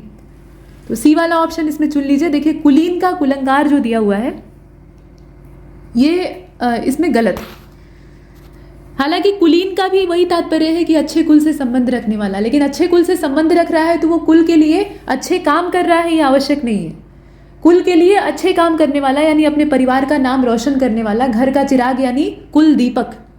ठीक है, कुल दीपक शब्द इस्तेमाल होता है, कुलीन नहीं। कुलीन एक अलग शब्द हो जाएगा, अच्छे कुल से संबंधित। तो अगर यहाँ पर कुल दीपक दिया होता तब उसके लिए कुलंगार शब्द इस्तेमाल होता तो वो विलोम होता, लेकिन यहाँ उल्टा सीधा दिया हुआ है। कुलंगार यानी घर में आग लगाने वाला, अंगारा रखने वाला, यानी घर तोड़ने वाला। तो वो दोनों एक दूसरे के विलोम होते। तो ये एक जोड़ा इसमें से गलत दिया है, बाकी सारे सही है। तरंगित जो शब्द है इसका निस्तरंग हो जाएगा, भूषण का दूषण, टकसाली का सामान्य। टकसाली मतलब धनी, सामान्य उसका आम आदमी। इसके बाद 48 को देखते हैं। कथ्य लिखा हुआ है, कथ्य यानी कहा गया, इसका क्या होना चाहिए विलोम? तो कथ्य का विलोम इसमें से क्या हो जाएगा? अकथ्य हो जाएगा। अकथ्य इसमें दिया तो है नहीं, तब क्या करेंगे? अकथ्य की जगह हम अनकहा चुन लेंगे। अनकहा नहीं चुनेंगे। जब डी वाला ऑप्शन यहाँ दिया है, मान लीजिए कि डी नहीं रहता, डी वाला विकल्प आपके पास मौजूद नहीं होता, तब आप मजबूरन अनकहा को चुनते। विलोम शब्द देखने में भले ही दोनों दिखाई दे रहे हैं, अनकहा का भी वही मतलब होता है अकथ्य। अकथ्य तत्सम है, अनकहा उसी का तद्भव रूप है। लेकिन हमें कोशिश ये करनी चाहिए कि समान लेवल के शब्दों को आपस में विलोम या पर्यायवाची की श्रेणी में डाला जाए। मतलब अगर कोई तत्सम शब्द है और इसका विलोम पूछ रहा है तो उसके बदले में जो विलोम आप लिखेंगे वो भी शब्द तत्सम होना चाहिए। कोई शब्द मान लीजिए अरबी भाषा का है और उसका विलोम आपसे पूछ रहा है, तो कोशिश ये होनी चाहिए कि उसके विलोम के एवज में जो शब्द आप लिख रहे हैं वो भी उसी भाषा यानी अरबी का हो। हिंदी का है तो हिंदी के शब्द के रूप में उसका विलोम दिया जाए, यानी समान लेवल होना चाहिए, ये ध्यान रखना चाहिए। तो इसीलिए इसमें से डी वाले विकल्प को चुनेंगे कि इनमें से कोई भी सही नहीं, अकथ्य होता है। उसके बाद 49 की बात करें। कौन सा विलोम युग्म अशुद्ध है? सुघड़ का फूहड़, लेश मात्र का प्रचुर, लेश मात्र मतलब थोड़ा सा, वंध्या का घालक, वंध्या का घालक, और प्रवेश का निर्गम। इसमें भी थोड़ा सा अगर आप ध्यान से देखेंगे तो स्पष्ट हो जाएगा, वंध्या और घालक का कोई कॉम्बिनेशन ही नहीं है, दोनों दो तरह के शब्द हैं। तो ये आपस में विलोम कहाँ से हो जाएंगे? बाकी सारे सही। वंध्या मतलब क्या होता है? बंजर। ठीक है, इसे शाब्दिक तौर पे हम ऐसे बोलचाल में बंजर कहते हैं, जिसमें कि कुछ पैदा ना होता हो। ये जमीन के लिए इस्तेमाल होता है और इसका जो तद्भव रूप है बांझ कहा जाता है।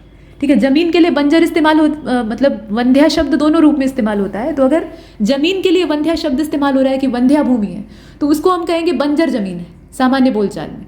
और वंध्या पशु है तो हम कहेंगे कि ये बांझ है। ठीक है, स्त्री, ये जो स्त्री है ये बांझ है, ये गैया बांझ है, मतलब ये बच्चे नहीं पैदा कर सकती। वैसे ही जो जमीन है वो बंजर है, यानी उसमें कोई अनाज नहीं पैदा हो सकता। तो वंध्या का क्या हो जाएगा? उर्वर हो जाएगा या उर्वरा हो जाएगा। उर्वरा शब्द इसके लिए होगा। घालक शब्द जो है इसके लिए पालक इसका विलोम होगा। पालक मतलब वो खाने वाली पालक नहीं, पालक मतलब पालन पोषण करने वाला, और घालक या घातक का मतलब होता है मारने वाला। ठीक है, तो सी वाला ऑप्शन अपना बाहर हो गया। 50वें को देखिएगा, कौन सा विलोम युग्म अशुद्ध है?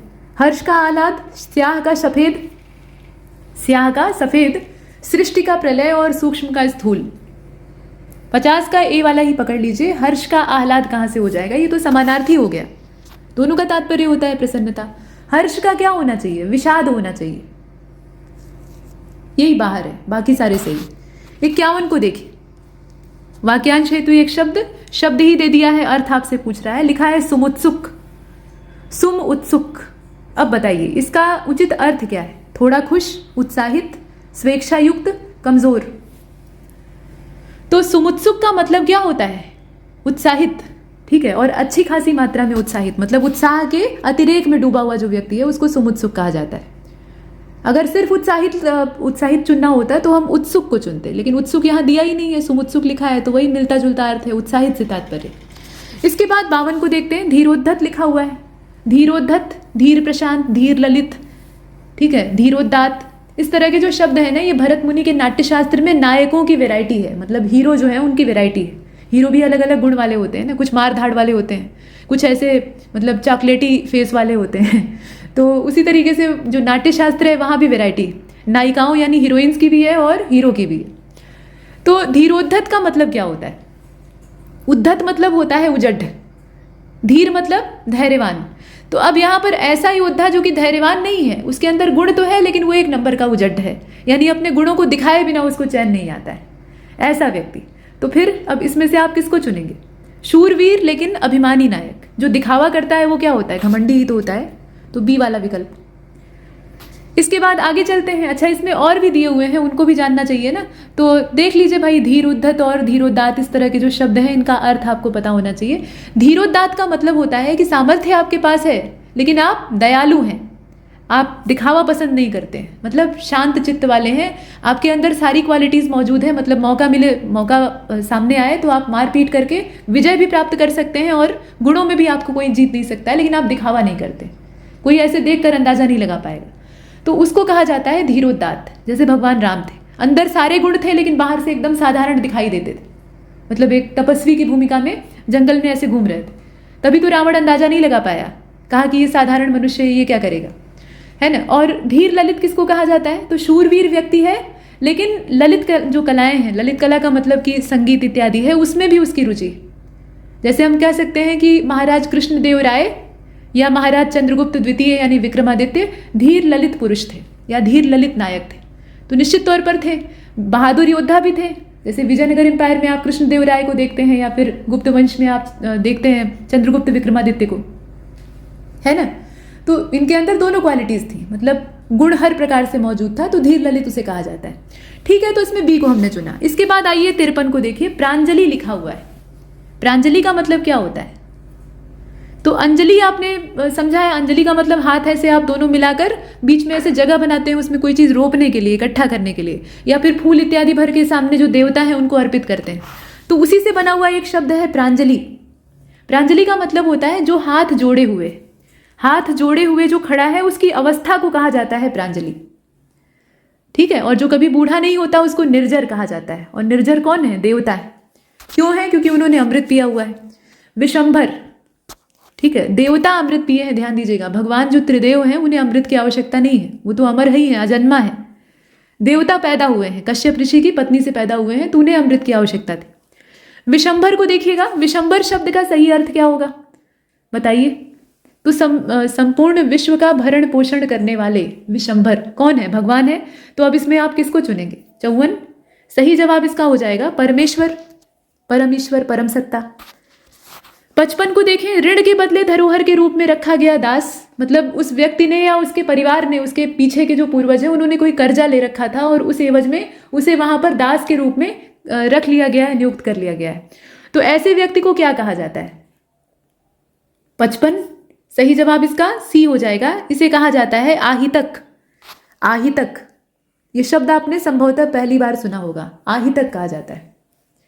तो जो शब्द आपको नए लग रहे हैं उसको नोट कर लीजिए, क्योंकि आवश्यक नहीं है कि हर बार PYQ से ही उठाकर आयोग प्रश्न बनाए, उसे भी कुछ नई चीज़ें चाहिए होती हैं, तो नए नए प्रयोग करते रहता है। इसीलिए मॉक टेस्ट में कुछ नए शब्दों को भी शामिल किया जाता है जो कि आपके नोट्स में भी नहीं होते हैं। तो उससे परेशान होने की बजाय उन्हें अतिरिक्त तौर पर नोट कर लीजिए, ताकि वो एक जानकारी, अलग जानकारी का आपके लिए काम करें। ठीक है, आही तक कहा जाता है। बाकी अधमर्ण किसे कहा जाता है तो आप जानते ही हैं, कर्जा लिया है, चुकाने में असमर्थ हो गया है। आत्मविक्रयी यानी खुद को बेच देने वाला। उत्तमर्ण का मतलब यह है कि जो कर्जा दिया है, लोन देने वाला या कर्ज देने वाला। इसके बाद 56 की ओर चलते हैं। अत्यंत सूक्ष्म होने की शक्ति। शक्ति क्या? सिद्धि, अष्ट सिद्धि। ठीक है, अष्ट सिद्धियां, 8 सिद्धियां हैं अलग अलग प्रकार की, उसी में से एक सिद्धि है जिसमें कि मनुष्य अपने आकार को बहुत छोटा कर सकता है। तो इसे क्या कहा जाता है? इसे कहा जाता है अणिमा। गनीमत यह है कि यहाँ बाकी जो विकल्प हैं वो बहुत अलग अलग हैं, आराम से उसमें से पकड़ा जा सकता है। दिक्कत तो तब होगी जब अणिमा, महिमा, गरिमा, लघिमा ऐसे करके वो 4 सिद्धि का नाम दे देगा। अब उसमें से आपको ढूंढना होगा, तब आपको एग्जैक्ट पता होना चाहिए। अणिमा शब्द बना कैसे है? ये अणु से बना हुआ है। अणु यानी मॉलिक्यूल एकदम छोटा सा होता है, तो अणु के आकार का आप बन जाएं, ऐसी सिद्धि आपके पास है तो उसको कहा जाता है अणिमा। और ये सिद्धि किसके पास थी? ये माता सीता के पास थी, जो कि उन्होंने उपहार में आशीर्वाद स्वरूप महावीर हनुमान जी को दी थी।